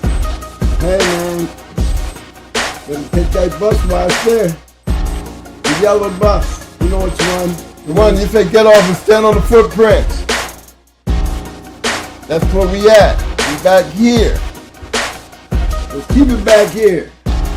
Again, always live by the disclaimer. Sometimes your business ain't everybody's business. But regardless of whatever your business is, at least live by the disclaimer. And always, you remember, regardless of what you're going through, how bad things might be, only the strong survive. Because only the strong gonna always. Only the strong always. Because we always crash the news every time, baby. act like y'all know. You should know. Friday. Friday, fellas. Dog of the night, man. Dog of the night. Dog of the night. Enjoy him. There you go. Better analyze it. That's right. Don't get music. Hey!